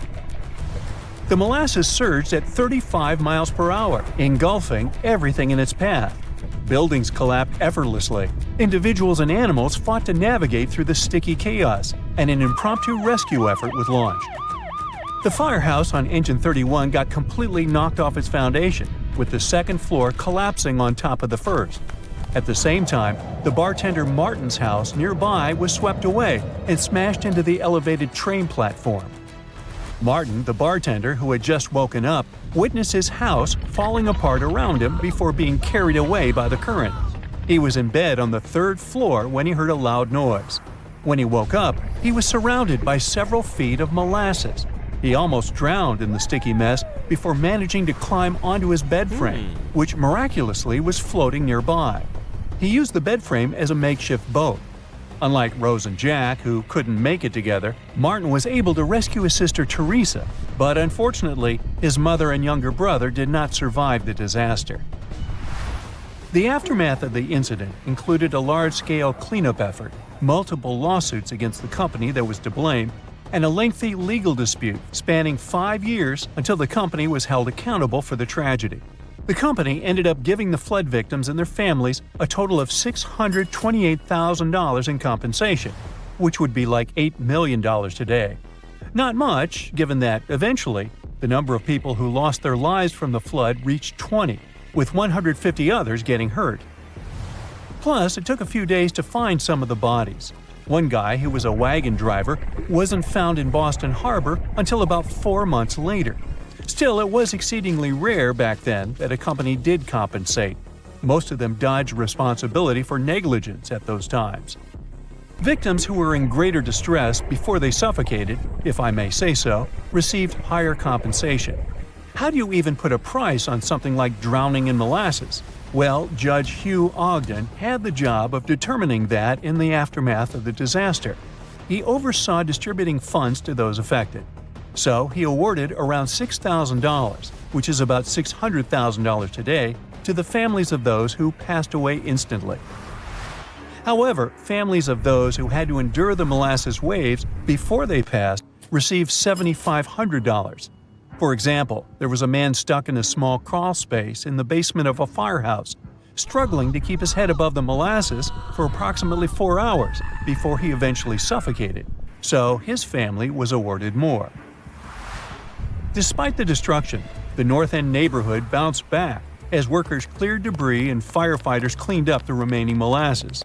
The lingering scent of sweetness stayed for weeks. Imagine going about your day with a sweet aroma in the air, a haunting reminder of the tragedy that had unfolded. However, some people claim it lingered for decades, not weeks, and you could smell molasses in some Boston basements even into the 60s. It sort of makes sense because most basements were indeed filled up to the first floor. Molasses even changed the colors of Boston. The brownish hue Boston harbor waters got because of the molasses persisted until summer, leaving a lasting impression on the city's past. The molasses company tried to pin the chaos on radicals, but we now know the real culprit behind the disaster: a poorly constructed tank that couldn't contain over 2 million gallons of goo that flooded the streets of the North End. Despite the company's claim that a group of radical people sabotaged the tank, there was no evidence to support this wild theory. The molasses wave just swept through the streets, dragging everything in its path: carts, animals, houses. It was a tragic sight that caused a lot of destruction and injuries. Even horses in the nearby stables weren't safe from the molasses. Many of them sadly didn't make it out alive, and the police had to put down the ones trapped in the sticky mess. Things got even crazier when a police officer called for help because the molasses wave had caused a train to derail. Thankfully, quick thinking stopped things from getting even worse. Even though there were warnings about the tank having issues, the disaster still caught many people off guard. Some kids even tasted the leaking molasses without knowing the danger they were in. Cleaning up after the molasses disaster turned out to be a real challenge, lasting for months until things were back to normal. At first, civil servants, police, and volunteers all pitched in together. They used salt water from fireboats to get rid of the molasses and then used sand to soak it up. It took a while to really clean up the area around the harbor, and the water looked sadly strange for a while. After that, crews had to track down where else the molasses had gone in the city. It had spread all over the subway, making a mess on platforms and in train cars. It had gotten into people's homes and other spots around town. A journalist even said that everything a Bostonian touched ended up sticky. The disaster totally shook up safety rules around the country. Basically, all the building standards we have now, like architects showing their work, engineers sealing their plans, and inspectors checking things out, can be traced back to the Great Boston Molasses Flood. It started in Massachusetts and then spread throughout the country. The flood really made a huge impact on building construction standards, similar to what the Coconut Grove fire did for fire safety rules. The authorities in a town in northwestern Poland decided to build an observation tower in a public park. Nothing special about that, right? It wasn't until a local archaeologist started digging. It seemed that he had found remains of a fort, but not just any fort. The legendary Jomsborg, or as people also call it, the Viking medieval New York. It's not unusual for Viking finds to pop up in this area. Archaeologists have suspected for a long time that the Polish island near Germany could be the site of the legendary city, and the locals believe in this too. Every year they hold the continent's biggest Viking festival there. People dress up and reenact the Vikings' way of life. The time period I'm talking about is the 10th century. Scholars believe Jomsborg thrived back then, if it was even real, and that's a big if. The mystery has been going on for more than half a millennium. The two most important questions troubling historians are whether the Viking stronghold was real and where it was located. The first historical records that mention the town can be traced back to the 12th century. Recently, a golden disc appeared in Sweden. It contained the names of Jomsborg and Harold Bluetooth. Does the man's last name sound familiar? That's because the Bluetooth technology we use today was named after him. He was a Danish king who apparently ruled over Jomsborg as well, and historians know he lived in the 10th century, right around the time the Viking legendary city reached its peak. All the historical sources we have lack one thing: the city's exact location. Ancient texts describe Jomsborg as a vibrant trading post that grew around a fortress. It had thousands of residents and a pier for ships to dock. This settlement should be somewhere along the southern coast of the Baltic Sea. Just the Polish section of the coastline is more than 4 times longer than the Grand Canyon. The city could be anywhere within the medieval Wendland. Today, this region is split between Germany and Poland, and it's called Pomerania. Luckily for archaeology buffs, there are clues. The Polish city with the newly discovered fort lies near a lagoon. According to ancient sources, the legendary city had room for hundreds of ships. Sagas put the total number of vessels at 360. These are Old Norse epics in prose. A lagoon is the perfect place to moor a large fleet. The waters here are calm. There are no big waves like in the open sea. Speaking of the sea, some historians believe that the city now lies underwater. According to them, the site was located off the northwest coast of Eustom Island. Today, this area is submerged under the Baltic Sea. Let's say Jomsborg really existed. Who lived there?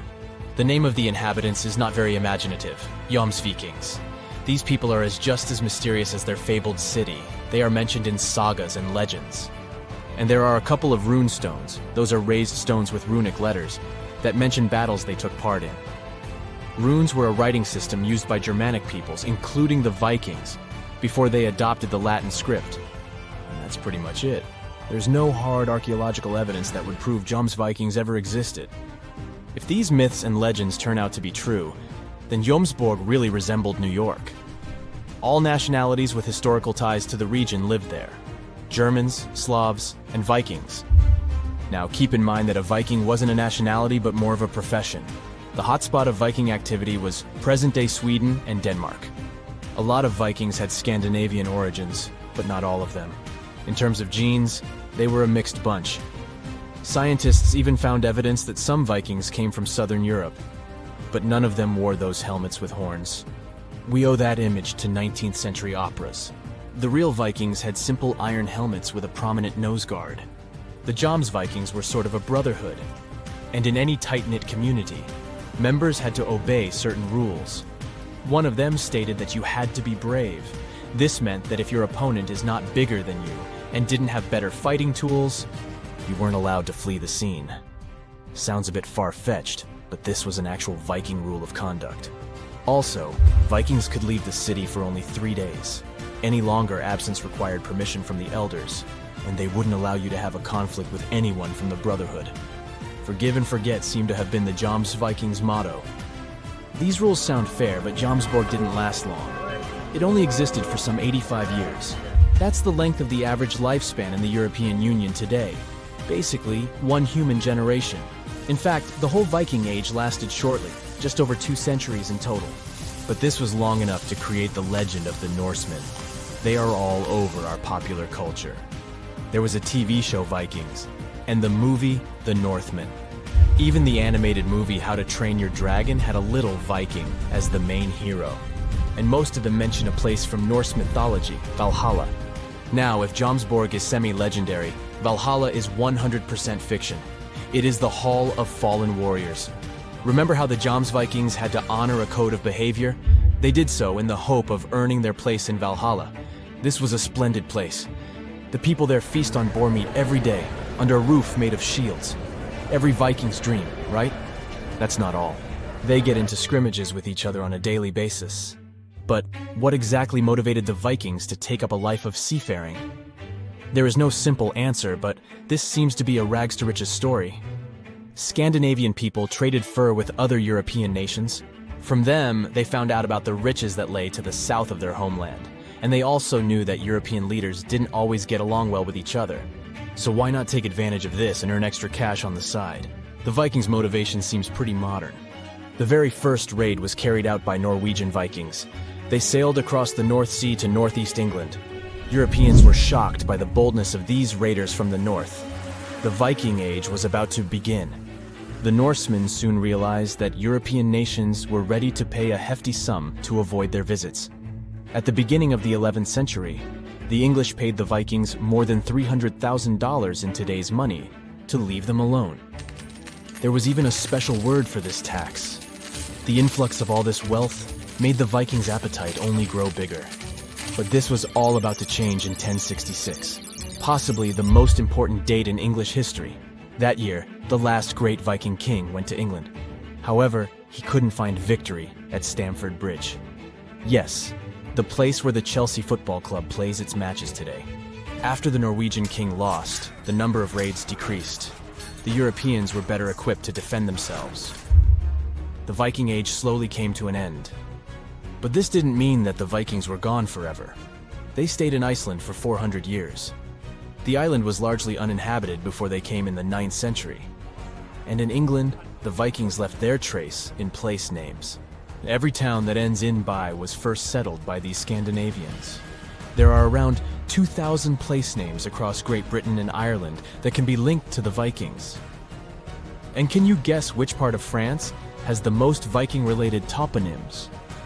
The name says it all: Normandy. The mouth of the River Seine is where most Danish Vikings settled in the 9th century.